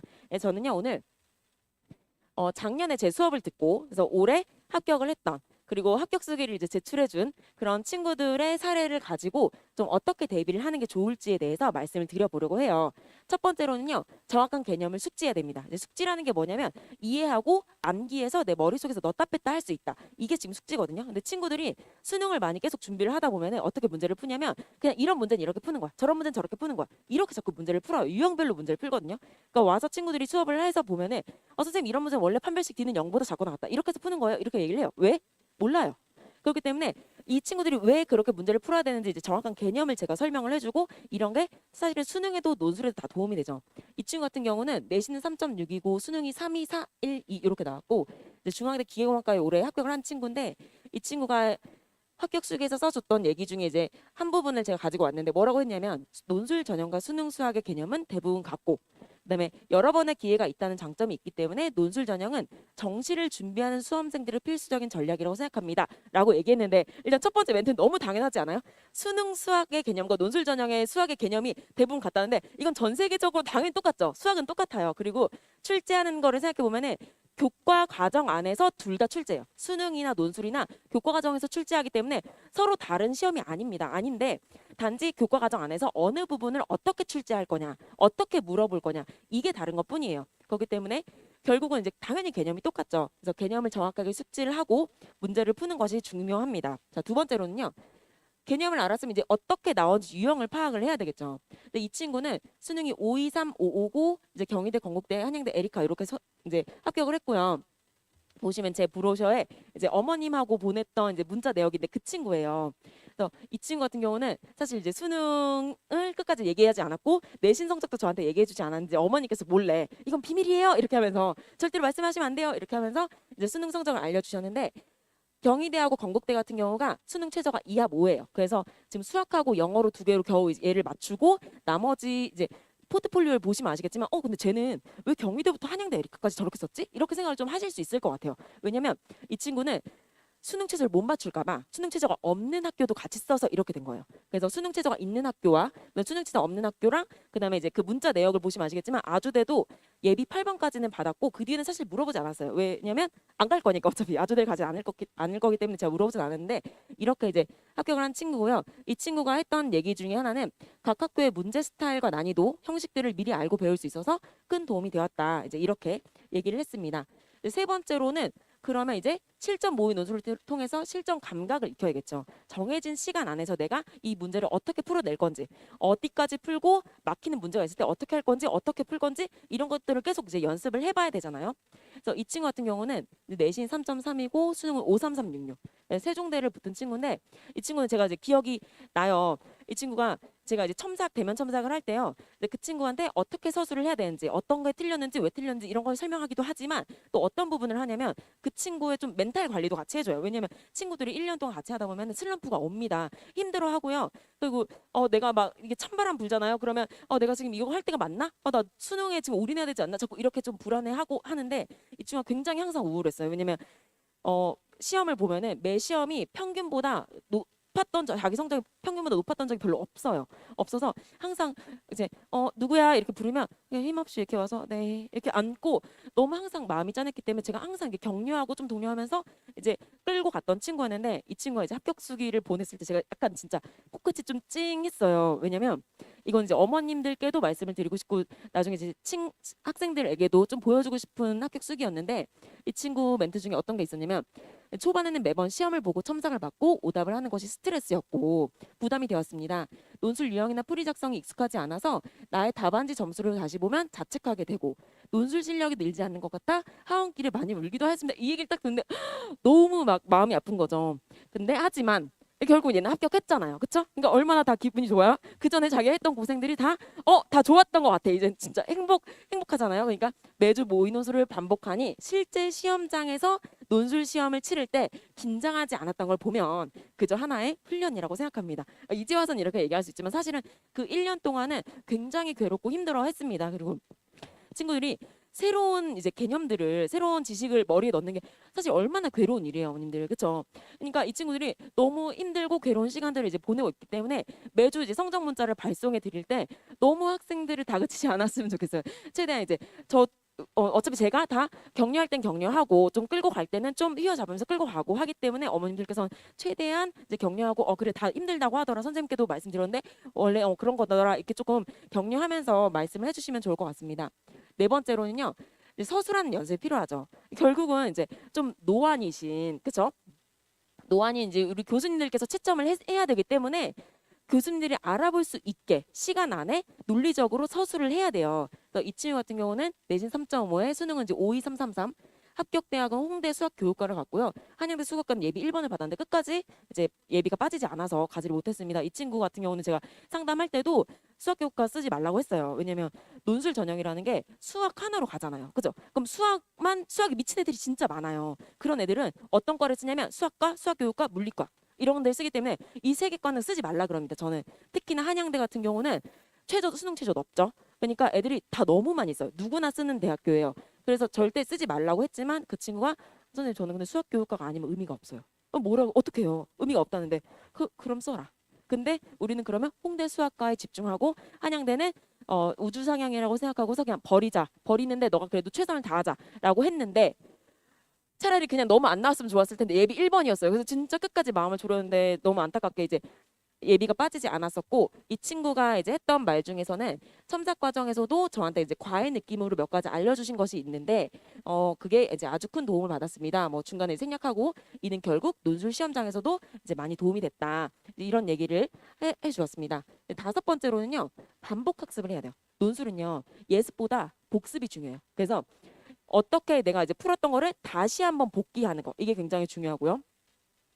제 수업이 이제 수업 시간에 같이 풀고 실전 모의 풀고요. 그다음에 숙제로 한 번 더 풀고요. 그다음에 이제 끝나고 나서 다음 주에 답안지에 대해서 피드백 그리고 숙제에 대해서 피드백을 한 번 더 받아요. 그래서 그게 계속 반복이 되는 거죠. 이 친구 같은 경우는 내신이 4등급 되고 수능은 이렇게 나왔고 이제 홍대 자율전공을 합격했는데 이 친구가 이제 정규반부터 계속 제 수업을 이제 듣던 애예요. 그리고 홍대는 수능 전에 시험을 치는데 홍대 마지막 파이널 수업을 들을 때도 저한테 뭐라고 했냐면 선생님 저 홍대 안 될 것 같아요. 그냥 시험 본다 생각하고 그냥 예비로 다른 학교를 위해서 그냥 예비로 모의고사 본다고 생각하고 갔다 올게요. 저 특강 듣는데도 좀 너무 어려워요. 막 이렇게 얘기를 했었는데 그러니까 최초합한 친구죠. 이 친구가 뭐라고 얘기를 했었냐면 숙제로 수업 시간에 풀었던 문제들을 스스로 다시 풀어보고 집에 가서 그렇죠. 근데 부족한 부분은 제가 매주 복습 동영상을 이제 보내줘요. 그래서 복습 동영상을 보면서 선생님의 풀이대로 다시 풀어본 것도 큰 도움이 되었다. 이제 이렇게 얘기를 했습니다. 그래서 이렇게 5가지 일단 대비 방법 있고요. 2가지가 더 남았는데 2가지 말씀드리기 전에 일단 정리하자면 요거 5가지가 있고요. 제 수업이 어떻게 반이 구성이 되어 있냐면 지원 대학에 따라서 이렇게 세분화돼서 4가지 반으로 지원이 됩니다. 그 다음에 수련술 시험 범위가 사실은 큰 이슈예요. 그래서 본인이 어디에 지원할지 지원 대학을 생각하면서 그래서 내가 미적 확통 기하 아니면 미적 기하 미적 확통 미적 아니면 수어수투만 준비할지 어디까지 준비할지를 이제 잘 생각을 하셔야 되고 이거는 지금 제가 몇 개 대학만 뽑아온 거고요. 더 자세한 내용은요. 이게 저희 학원은 진짜 피와 땀 같은 그런 교재예요. 정말 이게 여기에 모든 것들이 다 정리가 되어 있거든요. 논술의 길에. 거기에 2페이지에 보시면 모든 대학의 이제 위쪽에 수리논술 출제 범위가 다 나와 있습니다. 그러니까 그거를 참고하시면 좋겠고요. 그래서 결국은 6번째, 전략적으로 준비를 하자. 내가 어디를 준비를 할 거면 이제 어떻게 준비를 해야 될지. 만약에 이제 의학 계열이나 연대를 준비할 거나 그럼 미적 기하 확통을 다 준비하시고요. 과학 논술까지 준비해야 되죠. 그렇죠? 근데 미적 기하 확통 그럼 얼마나 준비해야 돼? 퍼센트로 대충 말씀을 드리자면 적어도 4대 3대 3 이 정도는 준비를 하셔야 돼요. 자, S반, SH반은 어떤 반이냐면 연대 빼고 이제 서성한 중경 이식 이쪽 라인을 이제 생각하는 반인데 이쪽 반 같은 경우는요. 다 미적 확통 기하를 셋 다 준비를 해야 되는데 여기도 마찬가지예요. 비슷하게 그래도 4대 3대 3 이 정도는 준비를 하시는 게 좋아요. 조금 더 미적에 올인한다 쳐도 5대 2.5대 2.5 이 정도는 준비를 하셔야 돼요. 자, H나 HU반 같은 경우는 서울 중상위권 대학입니다. 건동홍숙 인하가 이렇게 해서 이제 나가는 그 반들인데 이런 반들은요. 내가 미적 확통 기하까지만 볼 건지 미적 확통까지 볼 건지 미적까지 볼 건지 요거를 잘 생각을 하셔야 되는데 결론부터 말씀드리면 뭘 해야 되죠? 미적 확통 기하까지 준비를 하는 게 맞죠. 왜요? 어차피 준비 안 하는 친구들도 다 논술 전형을 쓸 거예요. 왜? 어차피 내신 안 되니까. 그러면 그 친구들은 다 뭘 하냐면 미적이 있는 1학교, 2학교만 준비를 할 거고요. 그럼 경쟁률이 굉장히 높아집니다. 그렇기 때문에 가능한 미적 확통 아니면 미적 확통 기하 이렇게 준비를 하시는 게 훨씬 도움이 되고요. 이때는 준비를 하실 때 5대 2.5대 2.5 한 이 정도 좀 더 미적에 집중해서 준비를 하시면 되고 확통하고 기하는 조금 힘을 빼서 준비를 하시라고 말씀을 드리고 싶습니다. 자, 7번째는요. 너무 당연하죠. 수능 최저에 맞게 지원하라. 근데 이거를 못 지키는 분들이 굉장히 많고요. 정말 대부분이라고 해도 과언이 아니에요. 왜냐면 나중에 이제 제가 9월, 8월 말 9월 뭐 이쯤 되면 이제 막 말씀을 드려요. 지금까지 이제 모의고사를 봤던 게 쫙 있잖아요. 그럼 성적이 문제가 아니라 그 친구가 냈던 답안지를 보면요, 이 친구가 어떻게 서술할 거고 어떻게 될 거고, 이 친구한테 이 학교는 좀 상향이고 뭐하고 이 학교 유형이 맞고 안 맞고 이런 게 딱 눈에 보여요. 그럼 제가 딱 진짜 가감 없이 말씀을 드린단 말이죠. 여기 쓰셔야 되고요. 어머니께 말씀하신 이 학교는 우주상향 절대 안 되고요. 여기 안 되고요. 여기 쓰시고 이렇게 말씀 드릴 건데 어머니께서 계속 뭐라고 하시냐면 육모에서 실수했어요. 한 문제차. 뭐 이런 거 그죠? 뭐 이런 말씀 너무 많이 하시고 자꾸 저희 애가 지금 남은 이 기간 동안 하면 될 것 같다고. 지금 이 2달 남았다고. 2달. 구모 이제 보고 나서 2달 남았으니까 지금부터 하면 한 등급 올릴 수 있지 않을까요? 5점만 올리면 된다고. 자꾸 이렇게 말씀하시는데 안 돼요. 그런 거 자꾸 하시면 너무 힘들고요. 마지막에 정말 어떤 말씀도 많이 하시냐면 올 2등급이 나온다면 그럼 어딜 쓸 수 있어요? 자꾸 이렇게 말씀하시는데 나오고 나서 말씀을 하셔야 돼요. 육모랑 그죠? 육모랑 너무 이게 너무 가슴 아픈 일이지만 그게 정말 그래요. 이게 남일이면 진짜 그렇게 말씀하실 수 있잖아요. 그죠? 야, 안 되는 거 그거 왜 기회를 버리려고 해 이거지만 이게 제 자식 일이 되면은 그게 안 되는 거예요. 그렇지 않아요? 그렇기 때문에 꼭 육모하고 구모 두 개 성적을 보시고 거기서 수능 성적이 안 된다. 그러면 과감하게 버리셔야 돼요. 진짜 안 되면 버리셔야 되고 최대한 수능 최저를 맞출 수 있는 학교로 준비를 하셔야 돼요. 이게 말씀을 좀 드리자면 이 논술의 길 책자 보시잖아요. 여기 31페이지 보시면 학교에서 발표한 자료가 있어요. 31페이지에 경희대가 있죠. 경희대가 보시면 얘네가 의대, 치대, 한의대는 수능 최저가 3합 4예요. 그럼 거기는 그렇다 쳐요. 그럼 자연은요. 자연 A랑 자연 B 이렇게 있죠. 이게 자연 A, 자연 B는 뭐냐면 그냥 시험을 2번 쳤다 이 얘기예요. 자연은 수능 최저가 2합 5예요. 5과목 중에서 2과목만 2합 5 맞으면 되는 거예요. 그러면 2등급 하나, 3등급 하나 나오고 나머지는 다 7등급 나와도 상관이 없는 건데 이거를 경희대 가는 애가 못 맞춘다고요. 보시면 이 열로 봤을 때 오른쪽에서 세 번째 거기가 수능 최저 학력 기준 충족률이에요. 그럼 보시면 자연 A에서 제일 위에 기계공학과 48.8% 맞췄죠. 이런 식이에요. 다 쭉 밑으로 내려보시면 이게 친구들이 못 맞춰요. 50% 넘는 데가 별로 없죠. 밑에서 세 번째는 스마트 팜과학과 여기 뭐 몇 프로예요? 25.2% 이렇게 맞춘 거네요. 그죠? 그러니까 친구들이 못 맞춰요. 못 맞추는데 그냥 쓰는 거예요. 왜? 할 수 있을 것 같으니까. 혹시 몰라서. 그렇게 하지 마시라고요. 그렇죠? 그렇게 하시면 안 돼요. 6개의 중요한 기회를 놓치시면 안 되고 꼭 수능 최저를 맞춰서 지원을 하셨으면 좋겠어요. 그다음에 왜 이제 제 수업을 들어야 될까? 제 수업은 이제 교과서 개념, 증명, 논술 기출로 연결되는 좀 체계적인 수업이고요. 그래서 수능과 논술을 한 번에 준비할 수 있습니다. 그다음에 수련수 핵심 빈출 개념을 이제 완벽하게 다지는 명쾌한 수업. 네, 지금도 이제 명쾌하잖아요, 그렇죠? 명쾌한 수업, 네, 반복 복습, 커리큘럼으로 이제 실력을 향상시킬 수 있고요. 이제 합격생이 추천하는, 제가 또 합격만 생각하는 또 그런 이제 수업을 하기 때문에 최대한 이제 1대1 대면 첨삭하면서 또 이 친구는 뭐가 좀 부족하다, 뭐가 어떻구나, 지금 이 반은 전체적으로 어떻구나, 그러면 좀 그 반에 맞춰서 좀 이끌고 가기도 하고 그래요. 그래서 작년에 S반 같은 경우는 이제 연서성한 중경이시를 이제 준비하는 반이었는데 그 반은 마지막에 친구들이 생각보다 굉장히 많이 이제 탈락을 합니다. 왜냐면 안 될 것 같기도 하고 그냥 수능 끝나고 파이널만 들어가겠다 이렇게 하기도 하고 그래서 마지막까지 남은 친구가 딱 4명 있었어요. 4명 있었는데 4명 중에 3명이 합격했어요. 3명이 합격하고 1명은 수능 최저를 하나도 못 맞췄죠. 제가 하지 말라 그랬는데 끝까지 수능 최저 못 맞추는 학교 쓰지 말라고 했는데 수능 최저 못 맞춰서 지금 올해 이제 너무 슬프지만 재수를 하고 있어요. 그래서 최대한 제가 학생들을 개개인한테 맞춰서 좀 수업을 잘 진행하려고 하기 때문에 만약에 준비하신다고 하면 논술을 생각하신다고 하면은 길게 좀 일찍 시작하는 게 좋아요. 그래야 그 학생의 데이터가 쌓이고 그래야 나중에 지원하실 때도 어느 대학을 지원해야 될지 좀 알 수 있죠. 그러니까 마지막에 뭐 여름방학 때 오셔가지고 한두 달 하시고서 어디 지원하면 될까요? 이렇게 말씀하시면 말씀은 드릴 수 있지만 그게 아주 정확하진 않죠. 그렇기 때문에 진짜 정확하게 합격을 높이고 싶다면 좀 오래 길게 좀 긴 호흡으로 가져가시고 대신에 조금 너무 이제 얘 비중을 높이지 마시고요. 수능을 메인으로 하시되 논술을 이제 적당히 이제 가져가게 그렇게 준비를 하시면 좋겠습니다. 제 수업은 이제 S반, H반이 3월달 개강을 하고요. H반, HU반은 지금 1월부터 개강을 했던 반인데 이 반들이 지금 수원수투 수업을 나갔고 3월 1일, 2월 26일에 이제 미적이 진도가 시작이 되니까 진도 한번 보시고 시간 보시고서 준비를 해보시면 좋을 것 같습니다. 자, 이것으로 오늘 논증과 추론 설명회를 마치도록 하고요. 참석해 주셔서 너무 감사하고 그다음에 혹시 이제 질문 있으시면은 저랑 이제 도성원 선생님 지금 남아 계시니까 네, 남아서 개별적으로 질문해 주시면 되겠습니다. 감사합니다.